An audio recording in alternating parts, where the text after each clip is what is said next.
The Earnestly Speaking podcast is a show that is founded on free-flowing conversation and may at times venture into mature subjects. Listener discretion is advised. Yeah,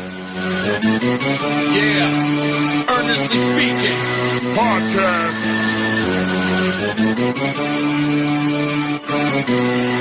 Let's get it. I'm a giant in New York, in Miami carry heat. So much more in store, my product can flood the street. Opinion Nation Godfather, CEO. Puff in the late 90s, gon' see me blow. Oh, got my hustle on, no imitation of that. Army of untouchables, Opinion Nation staff. Never an off season, homie, check the numbers. Heart throbbing my own right, supplying southern comfort. Earnestly speaking, my ego is well fed. Earnestly speaking, you're too feeble and no threat. See, I'm like a hurricane, you're a mild breeze. Earnestly speaking, leaving Eli a dynasty. Shake!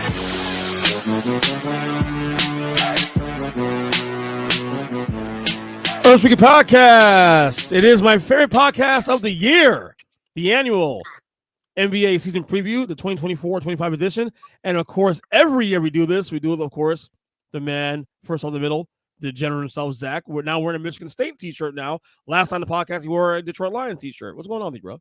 I'm preparing for a vacation, man. When are you going up there again? Go up there next month. Oh, nice. Cool. Any games? Just a family thing? No, we're going up there for the Lions game. Okay. Yeah, the Sunday before Thanksgiving. Okay, cool. All We're right. going to go see that game, you know. And once again, on location. It seems like every time I do a podcast with him now, he's on location now. Kris Krizmanic is now where are you now? Lake Tahoe. My God, you lucky bastard, man. You get to take on like 3-week vacations and leave family behind and just hang out and have a good time for a little while. I need one of those, man. Although I can't. I'm not getting permission to do any of that shit. Anyway, but we are here to talk NBA season preview. The season starts as it's recording. Starts 6 days from now. I can't wait. I'm really excited. This is the time. This time of year for us, especially like us three guys who are fans of baseball, football, basketball, the whole nine. This is like Christmas for us right now. But overload here. All right. So this year, now normally when we do the season preview, we always go in the order of alphabetical order every year, but this year's to change a little bit now. Let's go conference by conference, and what we'll do, we'll go by based on the teams with the highest number of win projection number to the lowest per conference, and then we'll go from there. First team is the NBA champions, the Boston Celtics. Last year went 64-18. This year the overall number is 58.5. Zach, the Celtics, what do you like? You have to love this over. You're basically looking at a starting five that is all in the top 50. Mm-hmm. And you're expecting that team, after winning, to regress and not have a killer instinct. That over is a lock. Really? Do you know how bad the bottom half of the Eastern Conference is? I get it. Once you get to like Miami, that cliff is falling fast. KP's out for a little bit to start the year, so can't forget that. Exactly. Does that affect? You got the under? Smashing the over too. Absolutely. I don't know how this team's going to survive the salary cap hell they put themselves in. Because, well, it worked. They got a title of it, so it worked the first time. Oh, I know that, but the number is going to go insane. I mean, granted, I know exactly. Re-signing Derek White for that contract when he would have been eligible for about 200 over 4 years, to get him for 4 years and 118 is a steal, but it's also super expensive for that team. The only loss they really had was Charles Lee, the assistant coach. He was a really good coach. So the entire team came back. All 12 players came back. So I don't know why you wouldn't think they're going to win a gajillion games this year. Well, you're going to have your first disagreement of the year. I'm going to take a slight under, right? Because now they're hunted. You're going to lose KP for a chunk of the year. Although I will say they were hunted last year. No, they were not hunted. Dude, they were not. They were. No, you were not hunted last year. Everyone was mad at that team creation when they got Drew. Trust me. And Chris, maybe. But now that you're champions, you're going to get everybody's best shot. And no KP for a chunk of the year. This is not going to reflect on them being, whether or not they're going to be going to the finals. I think they're still a finals favorite. But I think you're going to get everybody's best shot. And I think the Celtics are going to try to pace themselves. Although there is the argument, though, that they might be the most disrespected NBA champion we've ever seen in our lifetime. Yeah, they had a cakewalk to the finals. They got to play a finals team that shouldn't have been there, but they had the perfect matchup in the conference finals. Mm-hmm. But for Kris, I'll tell you exactly why they're spending all this money, and they don't care. The owner, 2 weeks after they won the championship, put the team up for sale. Yep. So he could care less about the luxury tax coming. Yeah. Not his problem anymore. Well, That's soon to be right. Is that's still going? It's still pending, right? Absolutely. Okay. He gets to walk away probably right after they win 2 championships back to back, and then watch the new owner dismantle because of luxury tax. Right. All right. I mean, We'll get to That's like Jeffrey Lorio's skill right there. we haven't seen a team with this much young talent win early like this, so it's going to be interesting to see how much like Tatum and Brown evolve after winning. Let me ask you this, Jason Tatum, because look, I know Brown won the MVP, Finals MVP. Tatum was great for most. Obviously, as always, is Tatum. He's Tatum. Obviously, there's a perception for Tatum, like, he's a really great player, top 10, definitely, somebody top 5, but can't seem to, doesn't have that dog in him, that kind of thing. I keep mentioning every year. I've seen the same theme I have every year on this podcast on Tatum. And then he gets disrespected in Olympics by Steve Kerr by having DMPs in multiple games in the Olympics. If there was any year that Jason Tatum takes over the league really in a way where, like, fuck you guys, this is my time now. I'm the best player in the league. Here's why, blah, blah, blah. This is the year to do it, right? Everything's happened this year. Your team's disrespectful now because your team's won a title, and yet no one gives a shit. No one cares. No one treats them as champions. You get respected in the Olympics on the international stage. If there's any year where Jason say to man up and really be that dude, this is the year to do it, right? I'll go first. Go ahead. I'll take the dumbass remark. Half the league thinks Kris is blacker than Jason Tatum. All right. That is why he will never get the respect in the league that he deserves. He came from Duke. Yeah. He's polite, respectful, and he's a teammate. He's not an asshole, selfish player. And so he'll never get the respect he should. When all you see, when you look at the list of the top 5 on most people's list now, none of them are American born. If they maybe gave this man some respect, maybe we would have an American in the top 5. Well, that's the next episode. We're going to do the top 25 players. Tatum, has some people have him in the top 5. Maybe not. I don't know. Maybe this year. I don't know. We'll see in the next episode when we do that. But I'm just saying, if there's any year for him to buck up and say, well, fuck y'all, this is my time. This is the year to do it now. What does he have to step up, though? How many finals did he have to go to? How many conference finals does a man have to go to? A lot, I guess. They've been through a lot already in their young careers. They've had so many deep playoff runs. That's the one interesting thing is he should be happy he didn't get to play in the Olympics because he's went through the deepest run. Yeah. And then having to do that in addition to it really cuts into your off season. So they're doing him a favor by not playing him. True. All right, well, we'll see. We'll see. Oh, go ahead. This is like LeBron going to like 10 straight finals. Like this is year 7 that they've gone at least to the Eastern Conference Finals plus further than that. So yeah. They're young enough to withhold that, but we'll see what happens. And it took LeBron getting to like peak LeBron before he started doing that. Like Tatum came in and has been doing that in this conference. Granted, never gets the respect. Well, and another too also is that he has a great team around him too, also. And this year's team and last year's team, obviously on paper, phenomenal team. I'm not knocking the guy. I'm not knocking the guy. He's great. His first year was the year Kyrie where they played better without him. Right. I'm not knocking the guy, but again, it's a lot of things that kind of diminish the shine of a Tatum, I guess, so to say. Didn't have the dog, nice guy. You mentioned it earlier, all those things, but I don't know. If he was as dark as you, they'd love him.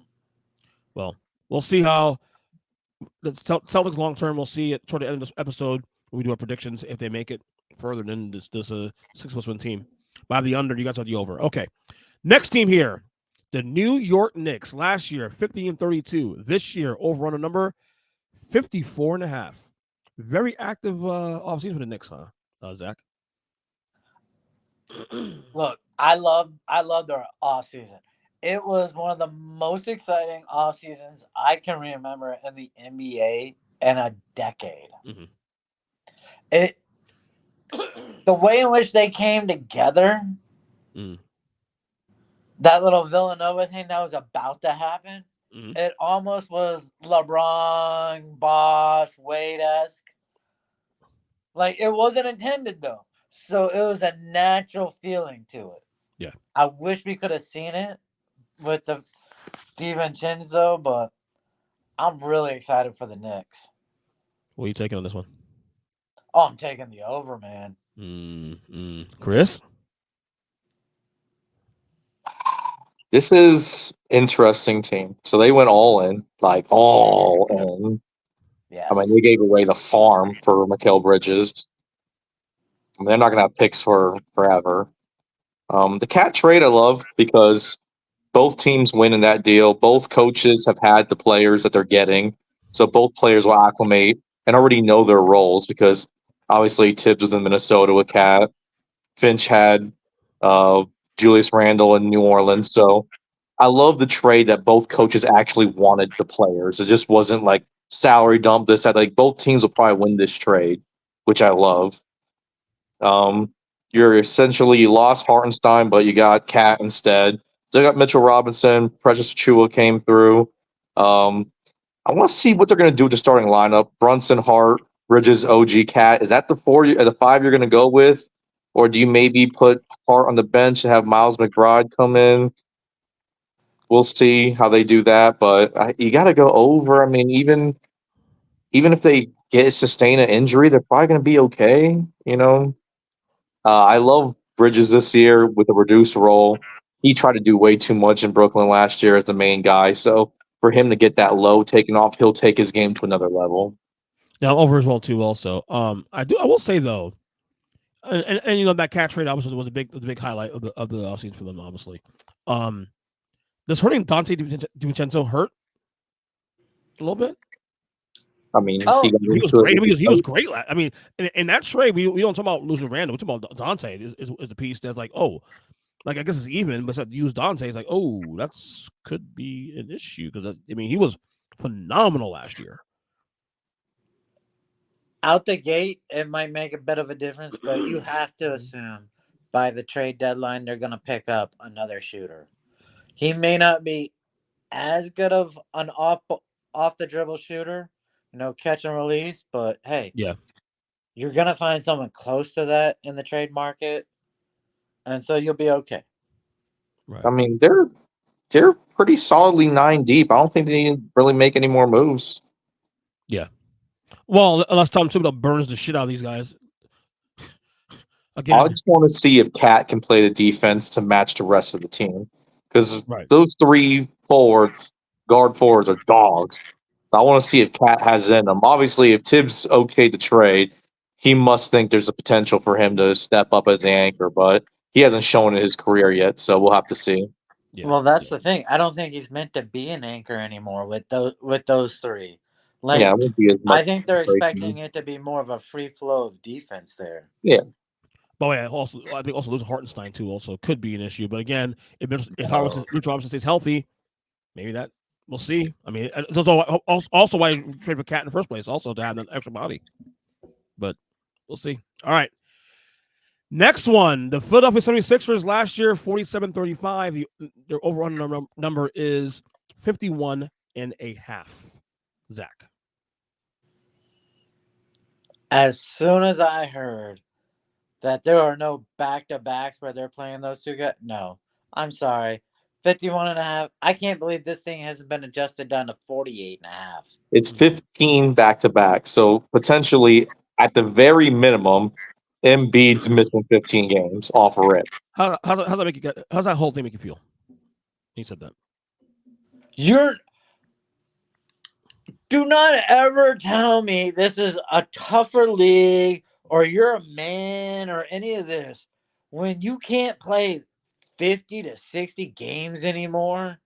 You're already going to break down because you're weak or you're too fat. And now, my coach is going to put me on a restriction as well. No, I hate this. I hate this for all sports. I do too.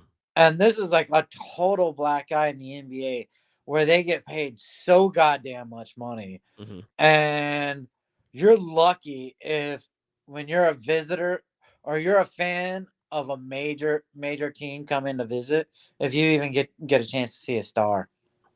It's bad optics. It's bad perceptions. Everything, the whole nine. I'm sorry. Like I'm not going to pay a guy a max dollar. And not only that, especially when the league already has adjusted the schedule for back-to-backs. Mm-hmm. As is, Yeah. like stop. I've always been a pro player and all this stuff, and making sure to have the right, the set up right to have the body taken care of. That's gonna be bullshit. The fact you even say it out loud is a problem. You know why you said it? There's no accountability. Oh yeah, and I think it's bullshit. I get why he's doing it, and guess what? Even if he does that, it's not gonna change anything. He's still gonna hurt. That's the thing. Yeah. Is it going to make a difference? There's so many guys that got hurt in the playoffs last year, and we saw obviously with like Indiana making it as far as they did and whatnot, just because teams were hurt. Boston had a cakewalk because teams were hurt. Like players are getting hurt because they get hurt, not because of the schedule. That's the thing. It's bullshit. It's all bullshit. They're getting hurt because they don't even play anymore. One, walkthroughs used to be full practices. Yeah. You used to practice every day. Even Iverson, what we talking about like he showed up and played in practice. Now they do a walkthrough and you have to have 2 days rest in between. Stop. You're becoming a NASCAR driver with athleticism. Yeah. So they did make some big additions. Getting Andre Drummond's huge because he's going to fill in those big minutes when Embiid's out. And then you got a bunch of ring chasers come through. Reggie Jackson came through. Eric Gordon came through. Caleb Martin burned himself big time by taking a gamble hit in the free agent market, not taking his player option with Miami offering him more money. He tested the market, failed, ended up in Philly. So, but that's Philly's reward. Kelly Oubre is going to step up again. They brought him back. So I think with Nick Nurse, I'm going to take the over. I think Maxi's that good that even if PG and Embiid miss 15 games a piece just for back-to-backs, that team's strong enough. That roster's good. It's a good roster. You lose Tobias Harris's addition by subtraction. I mean, with his – because Nick Nurse, I'm going to go over on it. He's that good of a coach. And, Zach, where are you going to go? Oh, I'm taking the under. Like I said, 48.5 is what it should be. Yeah, I'm taking the under as well, too, also, because I think – Embiid already saying that it was 15 games back-to-backs. That's bake that in, plus additional games. Paul George will get hurt this year at some point. I'm not wishing on him. It just happens. You know, he'll miss 10 games this year at least. And the East, they might sit him on every back-to-back too. So that's 15 games right there. There you go. We can do the same. Like, what are we doing, man? Seriously. Like, what are we doing? Seriously. Look, stop insulting us. If they're going over 51, Maxey is a top 20 player in the league. Oh, you're damn right. Well, because it'll have to be. Well, yeah. Well, more on that later. More on that later. But I'm telling you, there. Right. Their goal is to make sure they're healthy in April. Because you saw how bad it was when Embiid was out. And that's the way Embiid too. Also, I mean, we're shitting on Embiid about the injuries and stuff. But here's the bottom line with Embiid. You saw when he was out those games last year. That team fell apart. They were literally the best team in the Eastern Conference last year at one point. Okay, he was the MVP leader at the time. He gets hurt, team falls apart on him. So his value is still there, but his window's closing. Though, to be honest with you, to win a title because of him. Yeah, because his body. Mm-hmm. And by the way, these injuries also too. Not to harp on the injuries and stuff, but these injuries he gets into, it's also because of the way he plays. He's always flopping around and falling on the fucking floor all the time. Like seriously, dude, stop doing that shit. Stop doing it. Yeah. The little guy should be knocking you over. How about adjust your style of play? Good Lord. Anyway, next team. Milwaukee Bucks. Last year, 49-33. Over-under, 51.5, Zach. This one, give me the over. Okay, I think they are the third best team in the league. Damian Lillard, he's got to be able to make adjustments this year.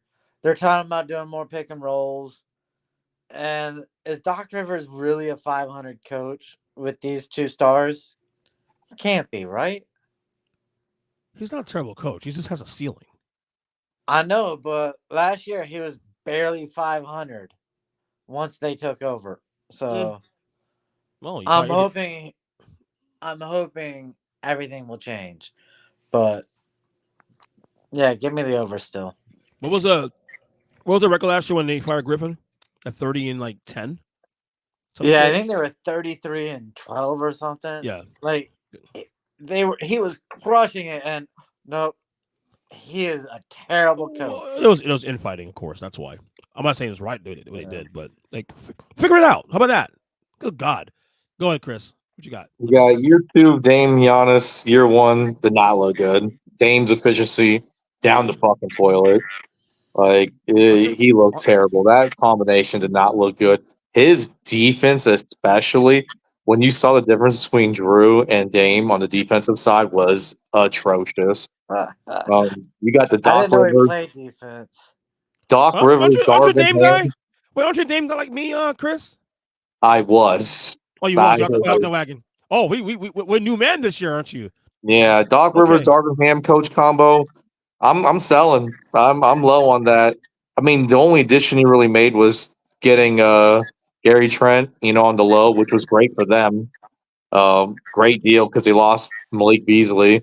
But you figure Bobby Portis, Brooke Lopez, Chris Milton, all older. They're all gonna get hurt probably. I'm going under. I just don't like that. Doc Rivers is fucking terrible. I'm going over this one. I get it. I'm going over, though. I think this is the Giannis revenge tour. All of a sudden, with Philadelphia getting better, New York getting better, Boston winning the title, Indiana ascending, Milwaukee's kind of fallen to that whole forgotten team now in that Eastern Conference. Because New York can send OG and Bridges and just fucking waves of guys at them. You don't need to just have one guy defending him. You just send waves of guys at him. Again, yeah, Milwaukee. So that's New York. Milwaukee since winning the title. What's Philly sending at him? Right. A 300-pound slow fat guy? Come on. Also, Milwaukee since winning the title in 2021, every postseason has been hurt. A key player. Chris Middleton 1 year, Giannis 2 years in a row. Lillard missed part of the playoffs too. So I mean, again, could we see a Milwaukee team be able to defend the title from 3 years ago at full strength at least? Can we at least see that? Their core is aging. Their core is old as fuck. That I agree with, though. That I agree with. Now, how far I get into the playoffs, we'll see.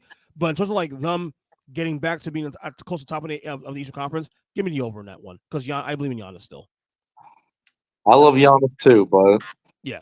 All right, next team here, the Cleveland Cavaliers, who last year went 48-34. The over-under number is 48.5. Zach, give me the under. All right. I have zero faith in this team. And Donovan Mitchell has shown he can disappear for weeks on end with just a lack of interest. And I'm sorry, but your boy Mobley, Chris, yeah, he's not even a poor man Sabonis yet. Like, that's how bad he is. And people put him in the top 40. Like, I am so fucking confused on that.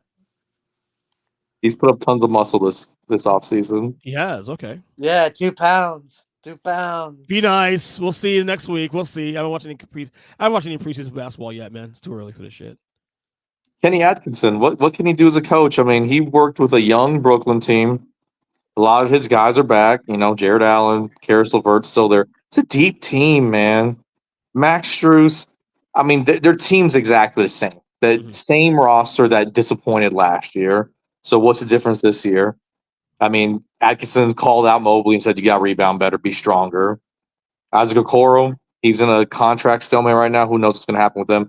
But Jared Allen re-signed. Like, all their guys are re-signed and ready to go. I like the team, man.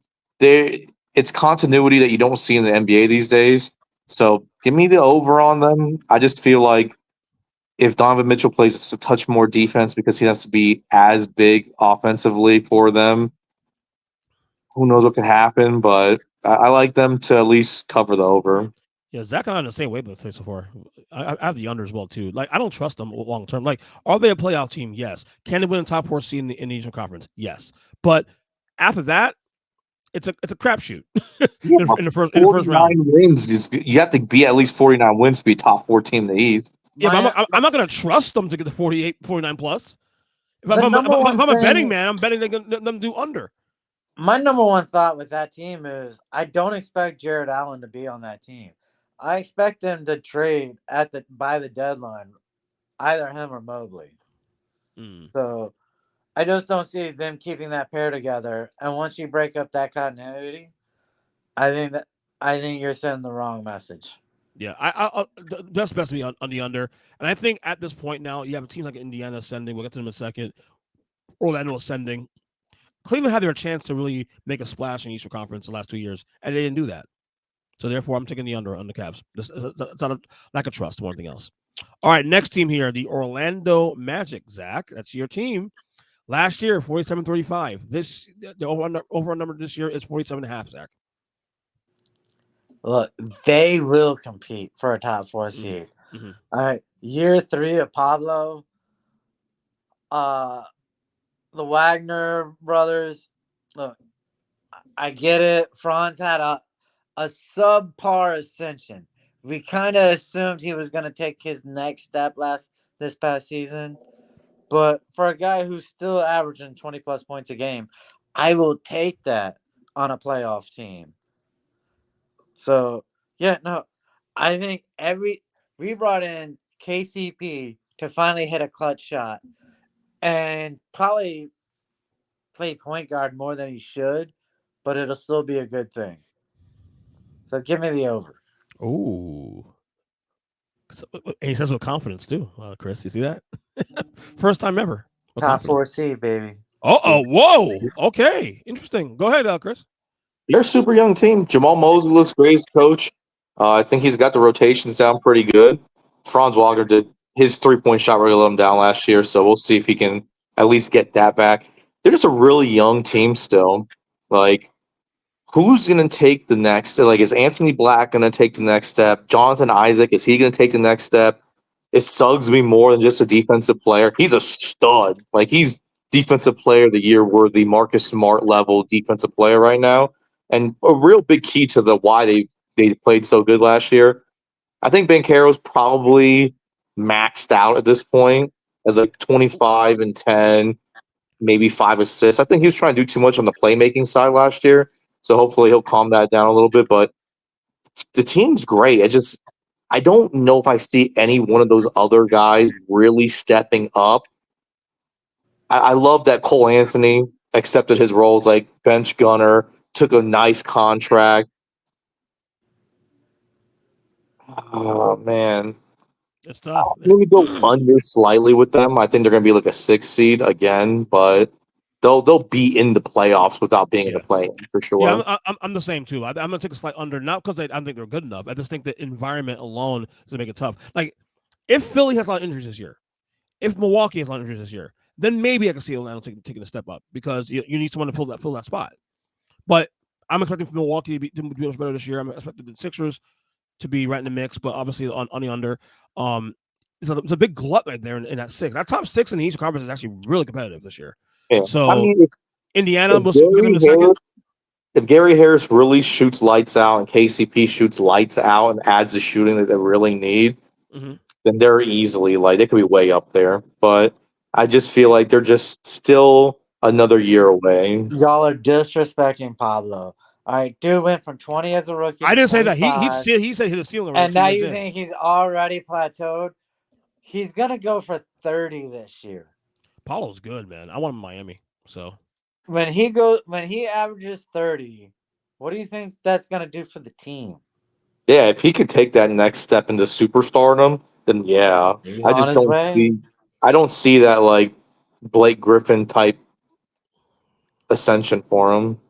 Right. But yeah, I'm with you on Kris on that one. The under definitely, and it's very slight under. I think the max out 47 wins, honestly. So, All right, next team here, speaking of Indiana, the Pacers.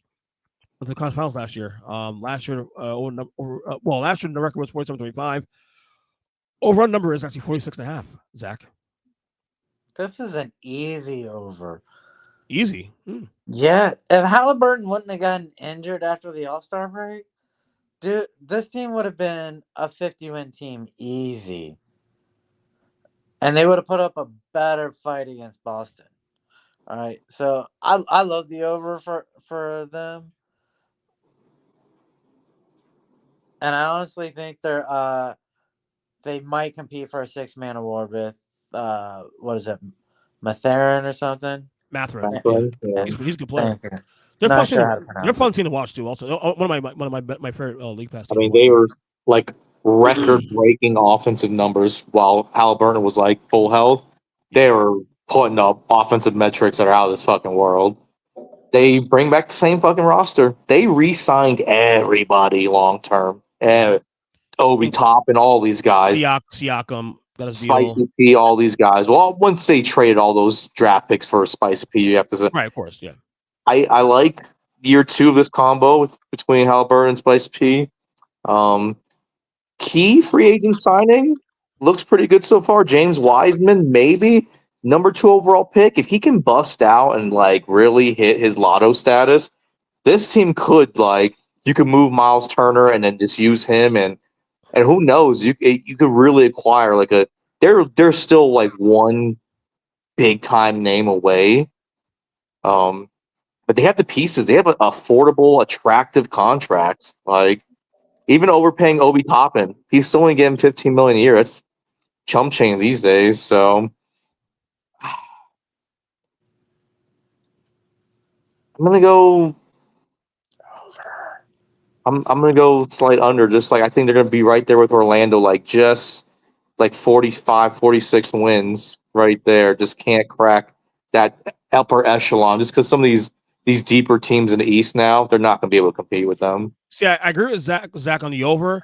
I disagree with the easy over because again, I'm taking them the over for the reason I have Orlando's the under because someone has to cross that threshold. And I think Indiana is more prepped to do that now than Orlando this year.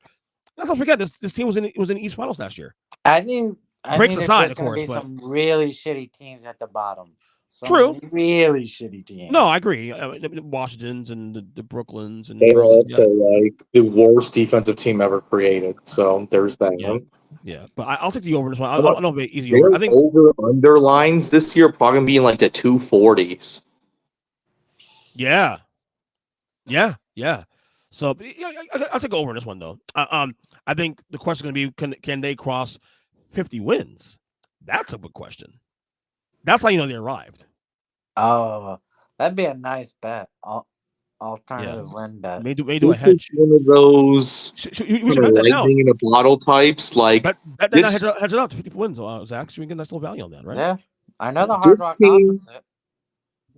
This team gives me Atlanta making the Eastern Conference Finals vibe, and then trying to make moves to ascend, and then just been fucking backfiring.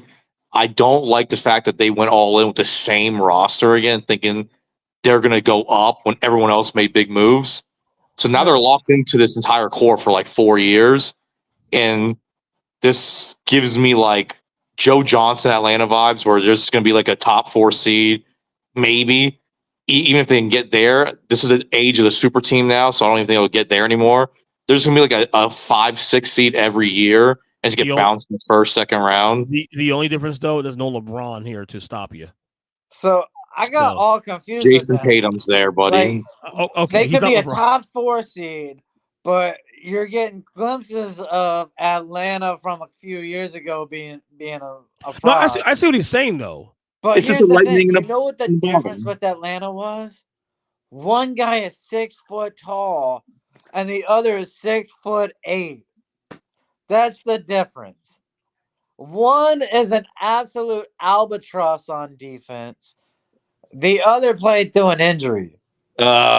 He played through an injury, but his pre-injury defense isn't fucking good either. So you think you think it's anywhere near as bad as? Oh, of course not. Trey's like by far the Okay. worst fucking defense player in the entire NBA. Without No one question. near Trey. It's so Yeah. bad. And I think this in comparison to the Atlanta team that went to the conference finals 4 years ago, this Indiana team is much better built than that Atlanta team. I don't know. Yeah. That Atlanta team beat better teams to get there.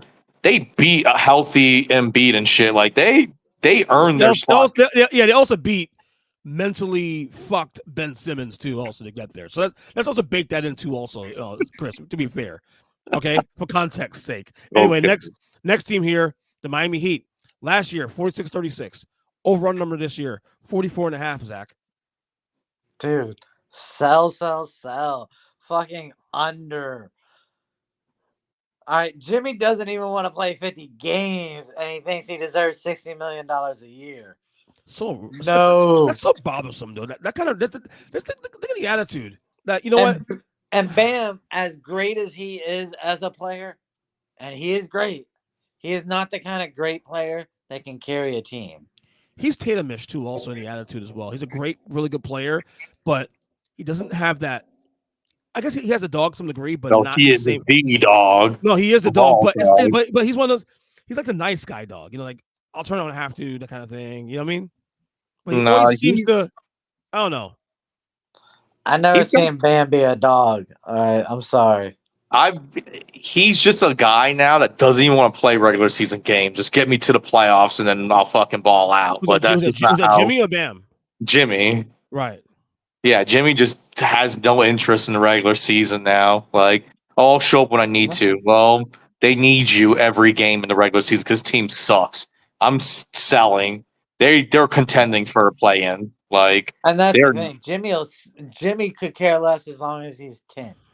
So I mean, you got Scary Terry there again. Yeah, he was good last year. He could bump him up. Jaime Jaquez, is he more than what he had shown? He was good last year. He dropped in the draft because he had physical limitations. He's just not an explosive athlete.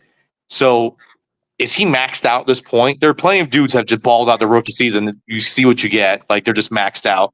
He's one of those guys where, is he just maxed out as a player as he is? Is Tyler Hero ever going to take the next step? I mean, your only free agent signing was like Alec Burks. Guy plays no defense, but he puts up stats.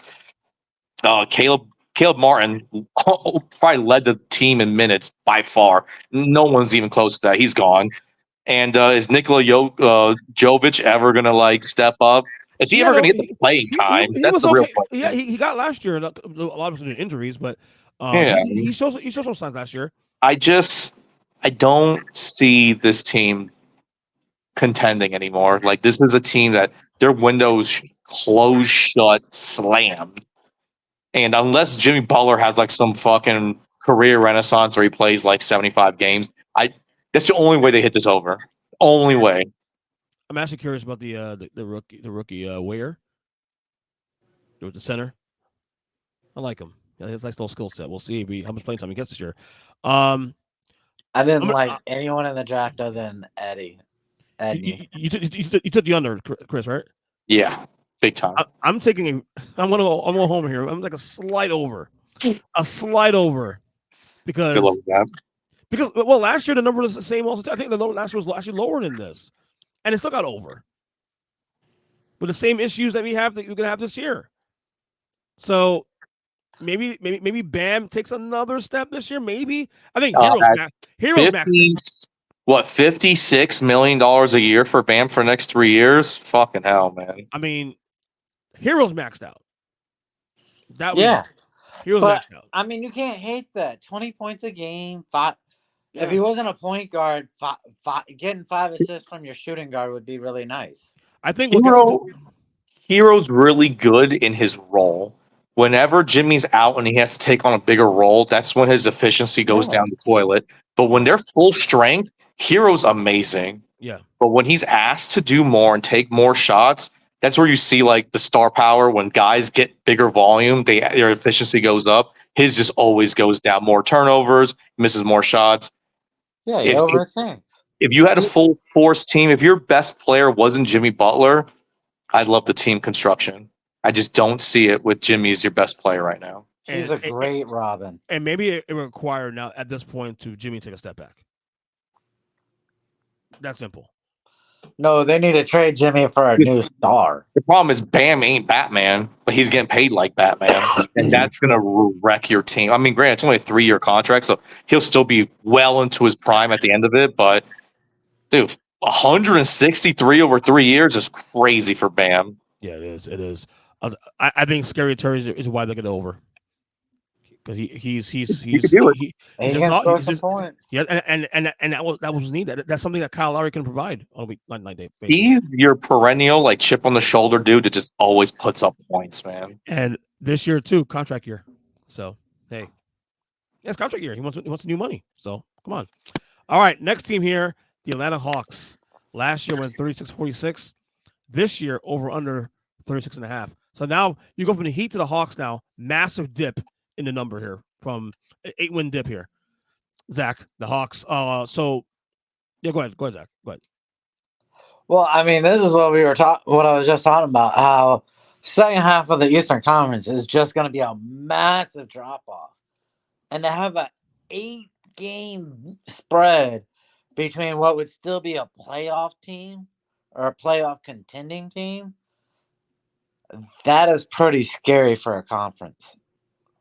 But look, there's nothing in Atlanta that I think remotely screams they're a quality team right now. So, yeah, give me the under. Okay, Kris. It's whether or not you. Oh, we lose you? Hold on. They're frozen. I think Kris got frozen. I'll jump in a second. I mean, wait, start over, Kris. You froze for a second, buddy. Okay, so you luck into the number 1 overall pick in the worst draft ever created. French dude, Risha Shares, your number 1 guy. He's a 6'8" or 6'10", like shooting 3. Oh, there we go. Sorry. Go ahead. Yes. So if the French dude at number 1 can actually step up, that's going to be huge for the team. I don't see it. I have no faith in Quinn Snyder. You lose DeJounte Murray, but you gain back a bunch of depth. That's good. It's now you hand the keys back to Trey again, which everyone kind of liked the team with Murray when Trey was out last year. So I don't even know how that works, period. Everyone being fans or everyone being teammates? I think fans more so than anything else. Interesting. You still have the same front court, Clint there. Capella still there. Yep. I'm gonna go under. Like they're just not good.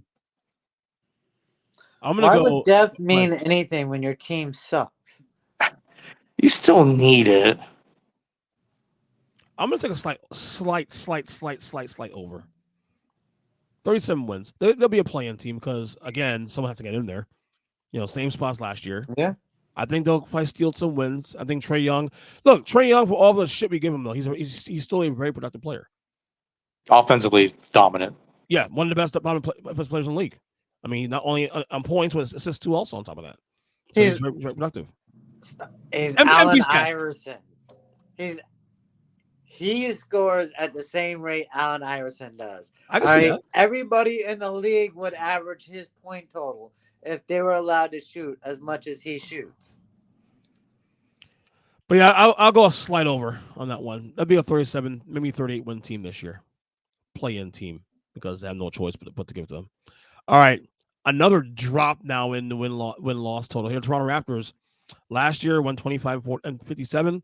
This year the over-under number is 30.5. So another 6-win drop tier. Zach. Maybe it's my love for Scotty Barnes. Oh, you obsessed with the guy, dude. No, I don't. That's Kris. Dude, this is another under, easy under. 30 win. You're putting an over at 30.5, 31 wins, and they couldn't even get 27 last year? No, sorry. This is a full rebuild around Scotty Barnes. And Scotty Barnes, tremendous player.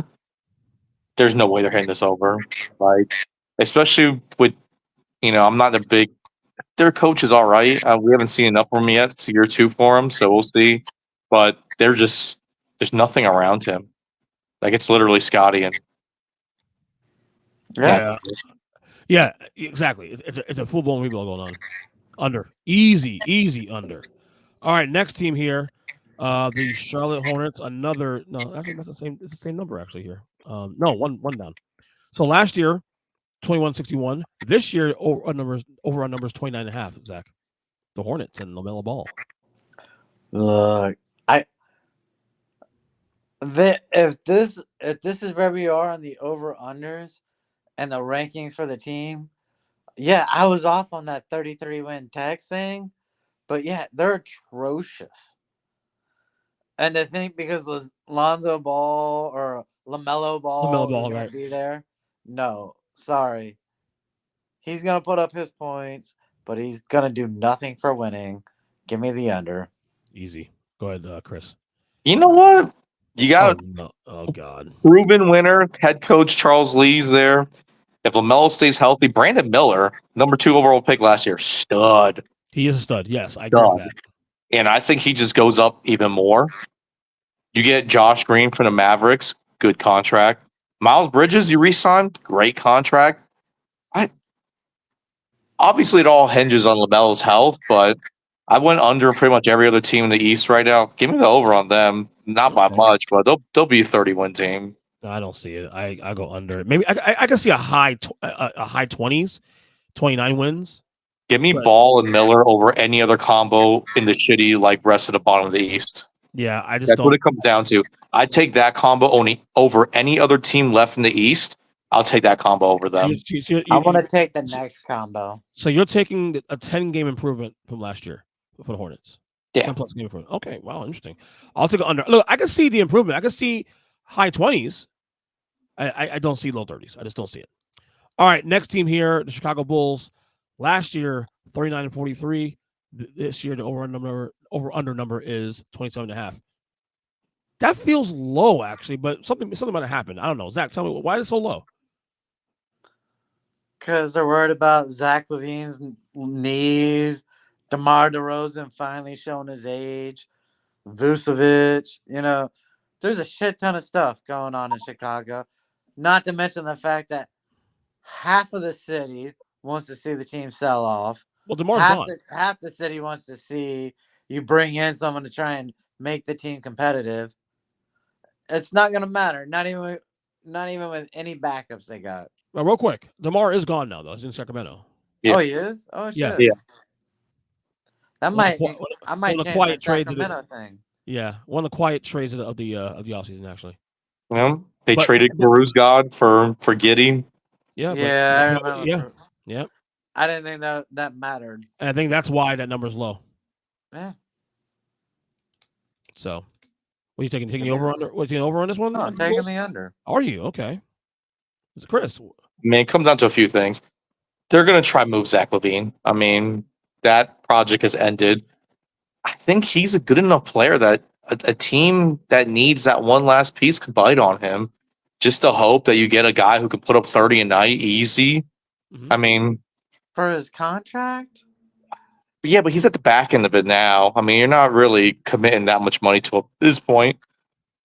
Wait, it's almost done now, the LaVine contract? I thought it was just starting. Let me check that out, make sure. Hold on. There's probably 2 years left, probably. I bet you there's 3 years on that extension. I could have swore it was like 3 more years on the contract. Hold on. Because I was talking about it with somebody on the podcast recently.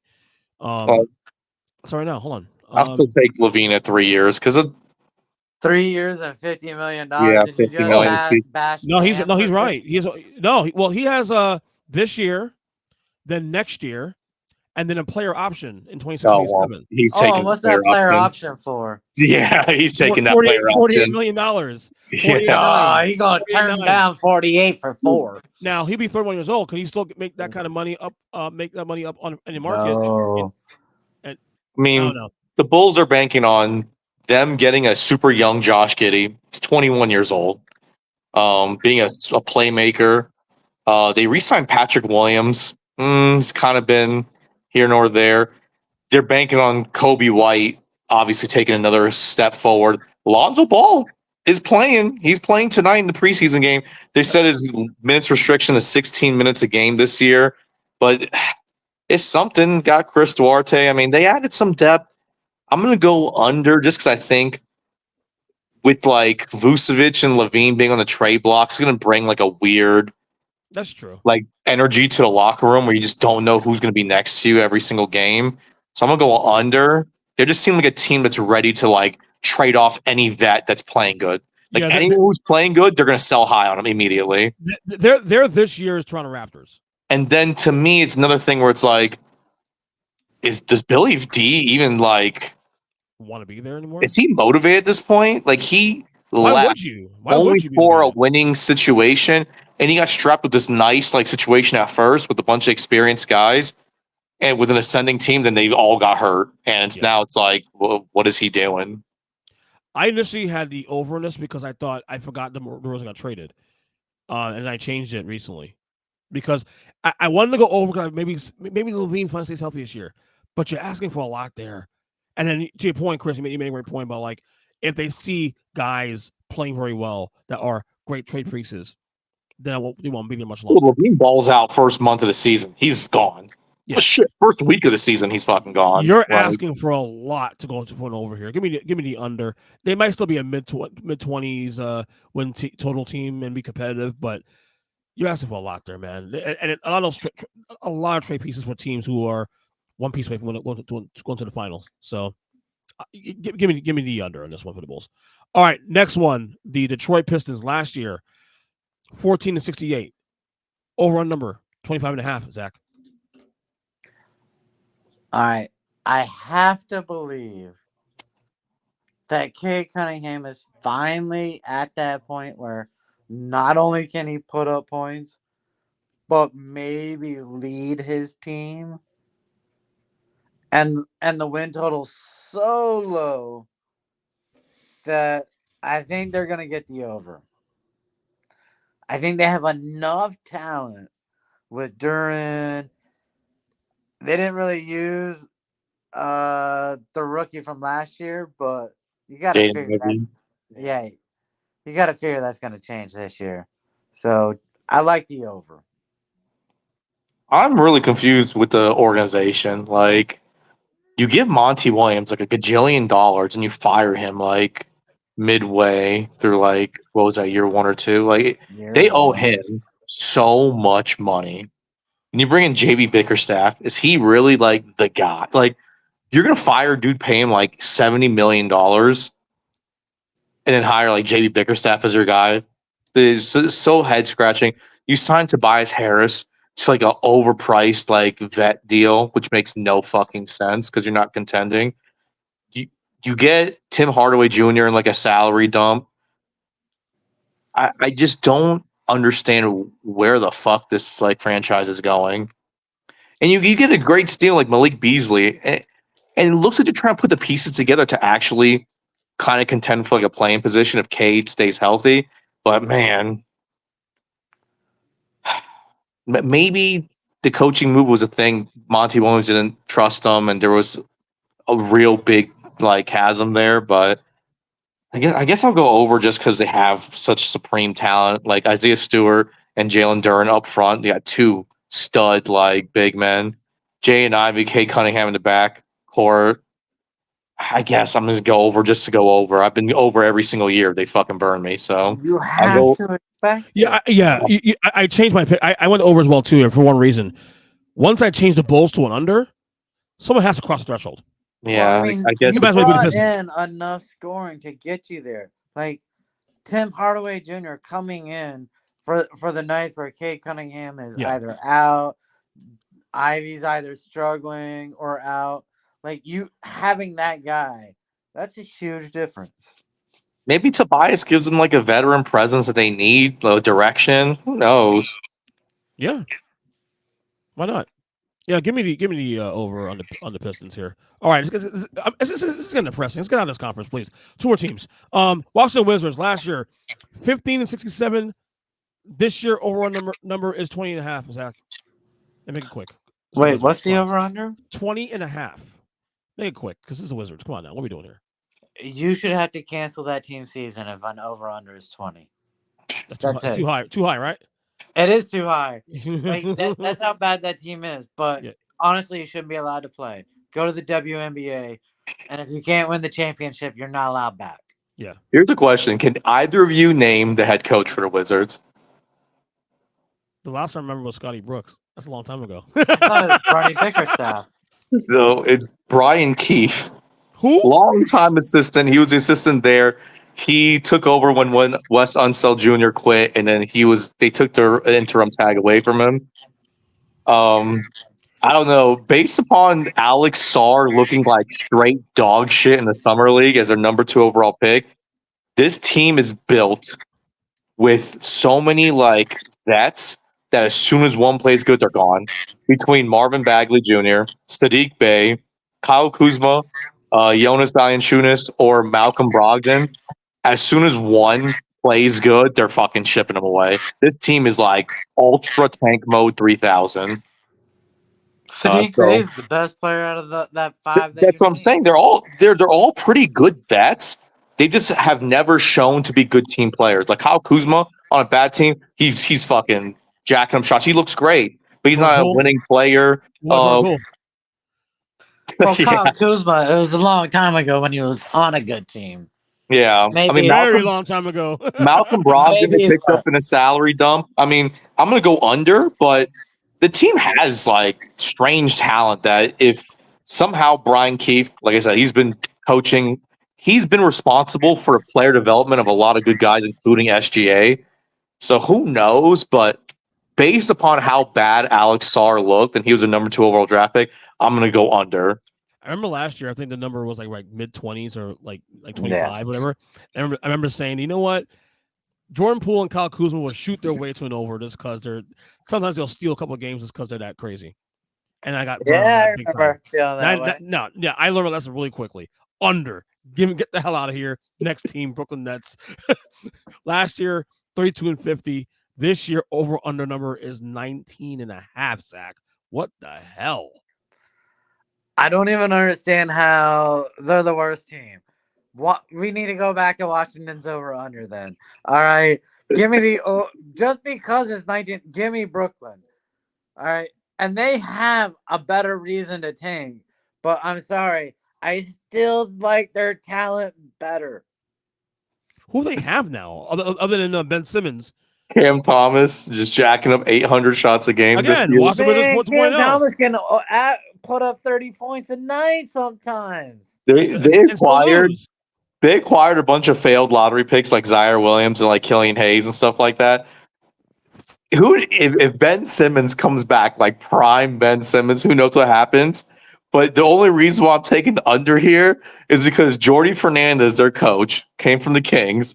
He was the coach of the Canadian national team this Olympics, and fucking they underachieved so hard. So just based on his coaching resume of seeing him head coach the Canadian national team, who was star-studded and loaded with NBA talent, and didn't even medal, I'm going to take the under here just because I have no faith in him. But that's the only reason why, because their fucking roster is awful. Like Nick Claxton might miss time. Like I don't know. Like this team's pretty fucking bad.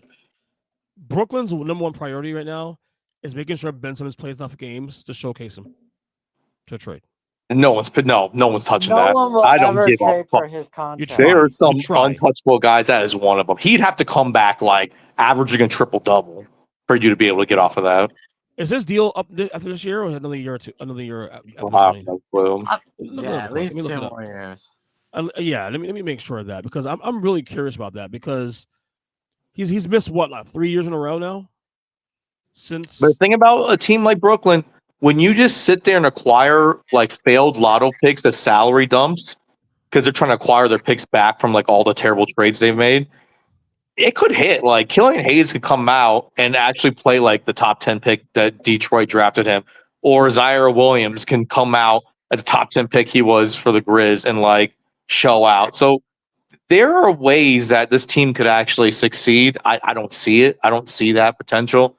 But you just never know. With first-year head coaches like Jordy Fernandez, you have to wait and see. But what I saw with the Canadian national team showed me enough to not trust them.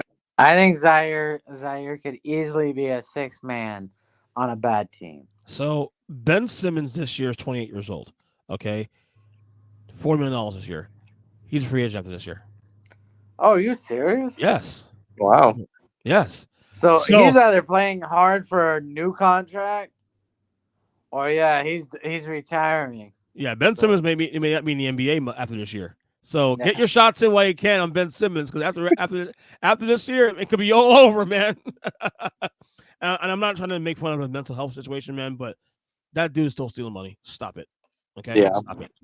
Anyway, that is the East. No one stole money like Strasburg, so still. Oh, stop. At least he got them a ring. Yes. Yes. All right. Thank God. $200 million for what? 9 innings of pitching. At least they got a ring out of him. That's true. Can't say the you same paid about for that Ben. before you gave him the money. Good Lord. All right, let's go to the Western Conference now, guys. First team here, we have the Oklahoma City Thunder, who last year went 57-25. The over-under number this year is 56.5. Zach, you and I, and probably Kris too, favorite League Pass team last year. Look, I still don't agree with what they did on the offseason. Yes, you need rebounding, but part of your rebounding issue is you have a 7-foot-tall center who wants to play like a shooting guard and stay out along the 3-point perimeter. All right, that's always going to affect your rebounding. You can't shoot for shit. That also hurts your team in the playoffs. You can't rebound and you can't shoot. When all you can do is hit a mid-range and hit a layup, you're never going anywhere. But when you can run everybody else out of the gym during the regular season, you're gonna win. You're probably gonna win the conference. So give me the over. Go ahead, Kris. I'm taking the over. SGA supplanted himself as top 5 player in the league. Jalen Williams crushed it. Amazing player. At the time, I wasn't sure about the Giddey trade. I know there was issues where he said he wasn't going to come off the bench, and that was kind of going to be his new role. So for that aspect, I don't mind the trade. But realistically, a playmaking 21-year-old, you have to find a way to make it work with him. But Caruso's there; he's going to be a great player for him. And between Hartenstein and Caruso, they're going to get a lot more rebounding now. Oh God, Granted, yeah, and hustle. He's fast enough to not be extinct like the rest of the slow centers in the league, but you're going to see times where Chet's going to play 5 for a majority of the game, so he's rendered useless at that point. So for the amount of money they gave him, it's tough. True centers like that's tough to give big money to, but I mean they shed the Gordon Hayward contract. That was a horrible failed project. So I'm just going to go over based on the fact that their young core, I mean, Chet gets even marginally better. Jalen Williams is already a 2-way superstar, and SGA is just a stud. So give me the over. This is actually an easy over, to be honest with you. They're young enough. They added the issues they had in the playoffs of lack of size. They addressed that immediately with Hartenstein, a guy not only is a guy who's a big body, a guy that actually works very hard. So he's going to fit well on that team. SGA, is he a top 5 player in the league? More on that later. Next episode, we'll see. And this all the vibes right now of this team is just, it's good. The question now for this team is, now that they're on the radar, now that we know who they are, and they met the expectations that we all had coming into last year. Now they got the second round of playoffs this past year. Is there enough gumption to get further now? Can they get to the conference finals, maybe NBA finals? Is this team ready to make the next step? That's the question. Them getting 60 wins this year will not surprise me at all. Can they meet the expectations now and even surpass it going forward? They have the pieces to do it. The Western Conference, in my opinion, is actually wide open. Some people say Denver's still the favorites. I'm not so sure about that, to be honest with you. I think it's a 4 or 5 team race right now for the finals in the West. So, but in terms of regular season, give me the over. I'm definitely okay with the over on this one. All right, next team here, we have the Minnesota Timberwolves, who last year, 56-26. Their over-under number this year, I keep saying that wrong. Over-under number is 52.5, Zach. Anthony Edwards, Is he top 5 player this year? More on that later. Go ahead, Zach. Look, I think the best thing they did was change up that team. They needed a little bit of a break. Even though it gelled together, unlike the first year, they were never going to get past what they needed. And now you have at least Julius Randle, who wants to play down low and play bully ball. So that works out great. You have Ant, who's going to run by everybody. And then you got a guy who's going to bruise you down low. If you could have a couple shooters, I don't know, like DiVincenzo that you just traded for, hitting threes at a 40% clip, I think you're going to be doing pretty good. But I don't think they're the second best team. So I don't like 52.5 wins. Give me the under. I think it's going to be fun to see the post-Cat era in Minnesota. I don't know why, but it just never worked. Never seemed like it was a good fit. Nope.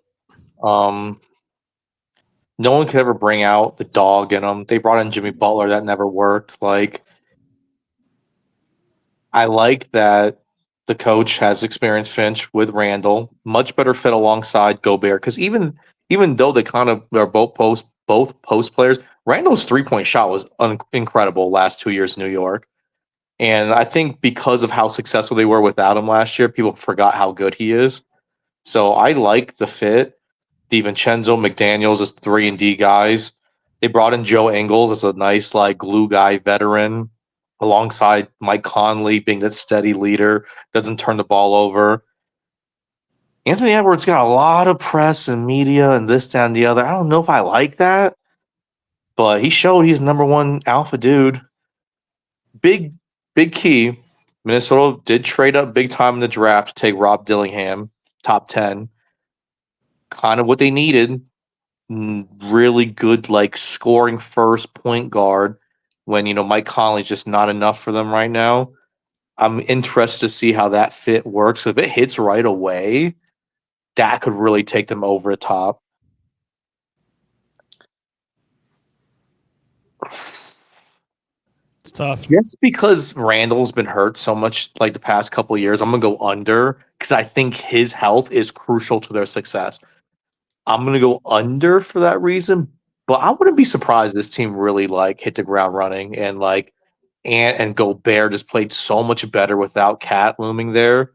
It just never worked. So I'm going to go under just because I don't think the health will be there on their side this year, but I wouldn't be shocked if they go over. Well, you're going to get agreement here too also. I'm going to go under as well too. I think Randall missed some time probably. I think also the environment of the Western Conference also is going to dictate that as well. They're not come out of nowhere anymore like they were last year. Hell, remember last year this podcast at this time last year we all said Timberwolves going to blow things up. They're going to be a if at most a play-in team because we just didn't think that the Cat thing's going to work again, and then they came out of nowhere. Now they're on the radar now a little bit. They're still a really good team, and I think they may make a run in the playoffs. But I think in the 82 game sample, I think I'll take to be safe. Take a slight under. They may still get 50 games. They may win 51. Yeah, maybe 52, but I don't see getting more than that. So give me the slight under on the Wolves. I think they'll be better for a better team without Cat in the long term once they figure out the roster. All right, next team here we have the Denver Nuggets, who last year went 57-25. The over under number is 51.5. Zach, that feels a little low, right? Like you only lost his KCP. Yeah, it's like they lost KCP and went by Jamal Murray struggling in the playoffs and the Olympics. And we're like, yeah, I don't even know if they'll win 50 games. But here's the problem. They got the Joker playing down low, who is slow as hell, so you don't have to worry about him pulling a hamstring or any other freaking leg muscle. He's never going to, like, bully you over.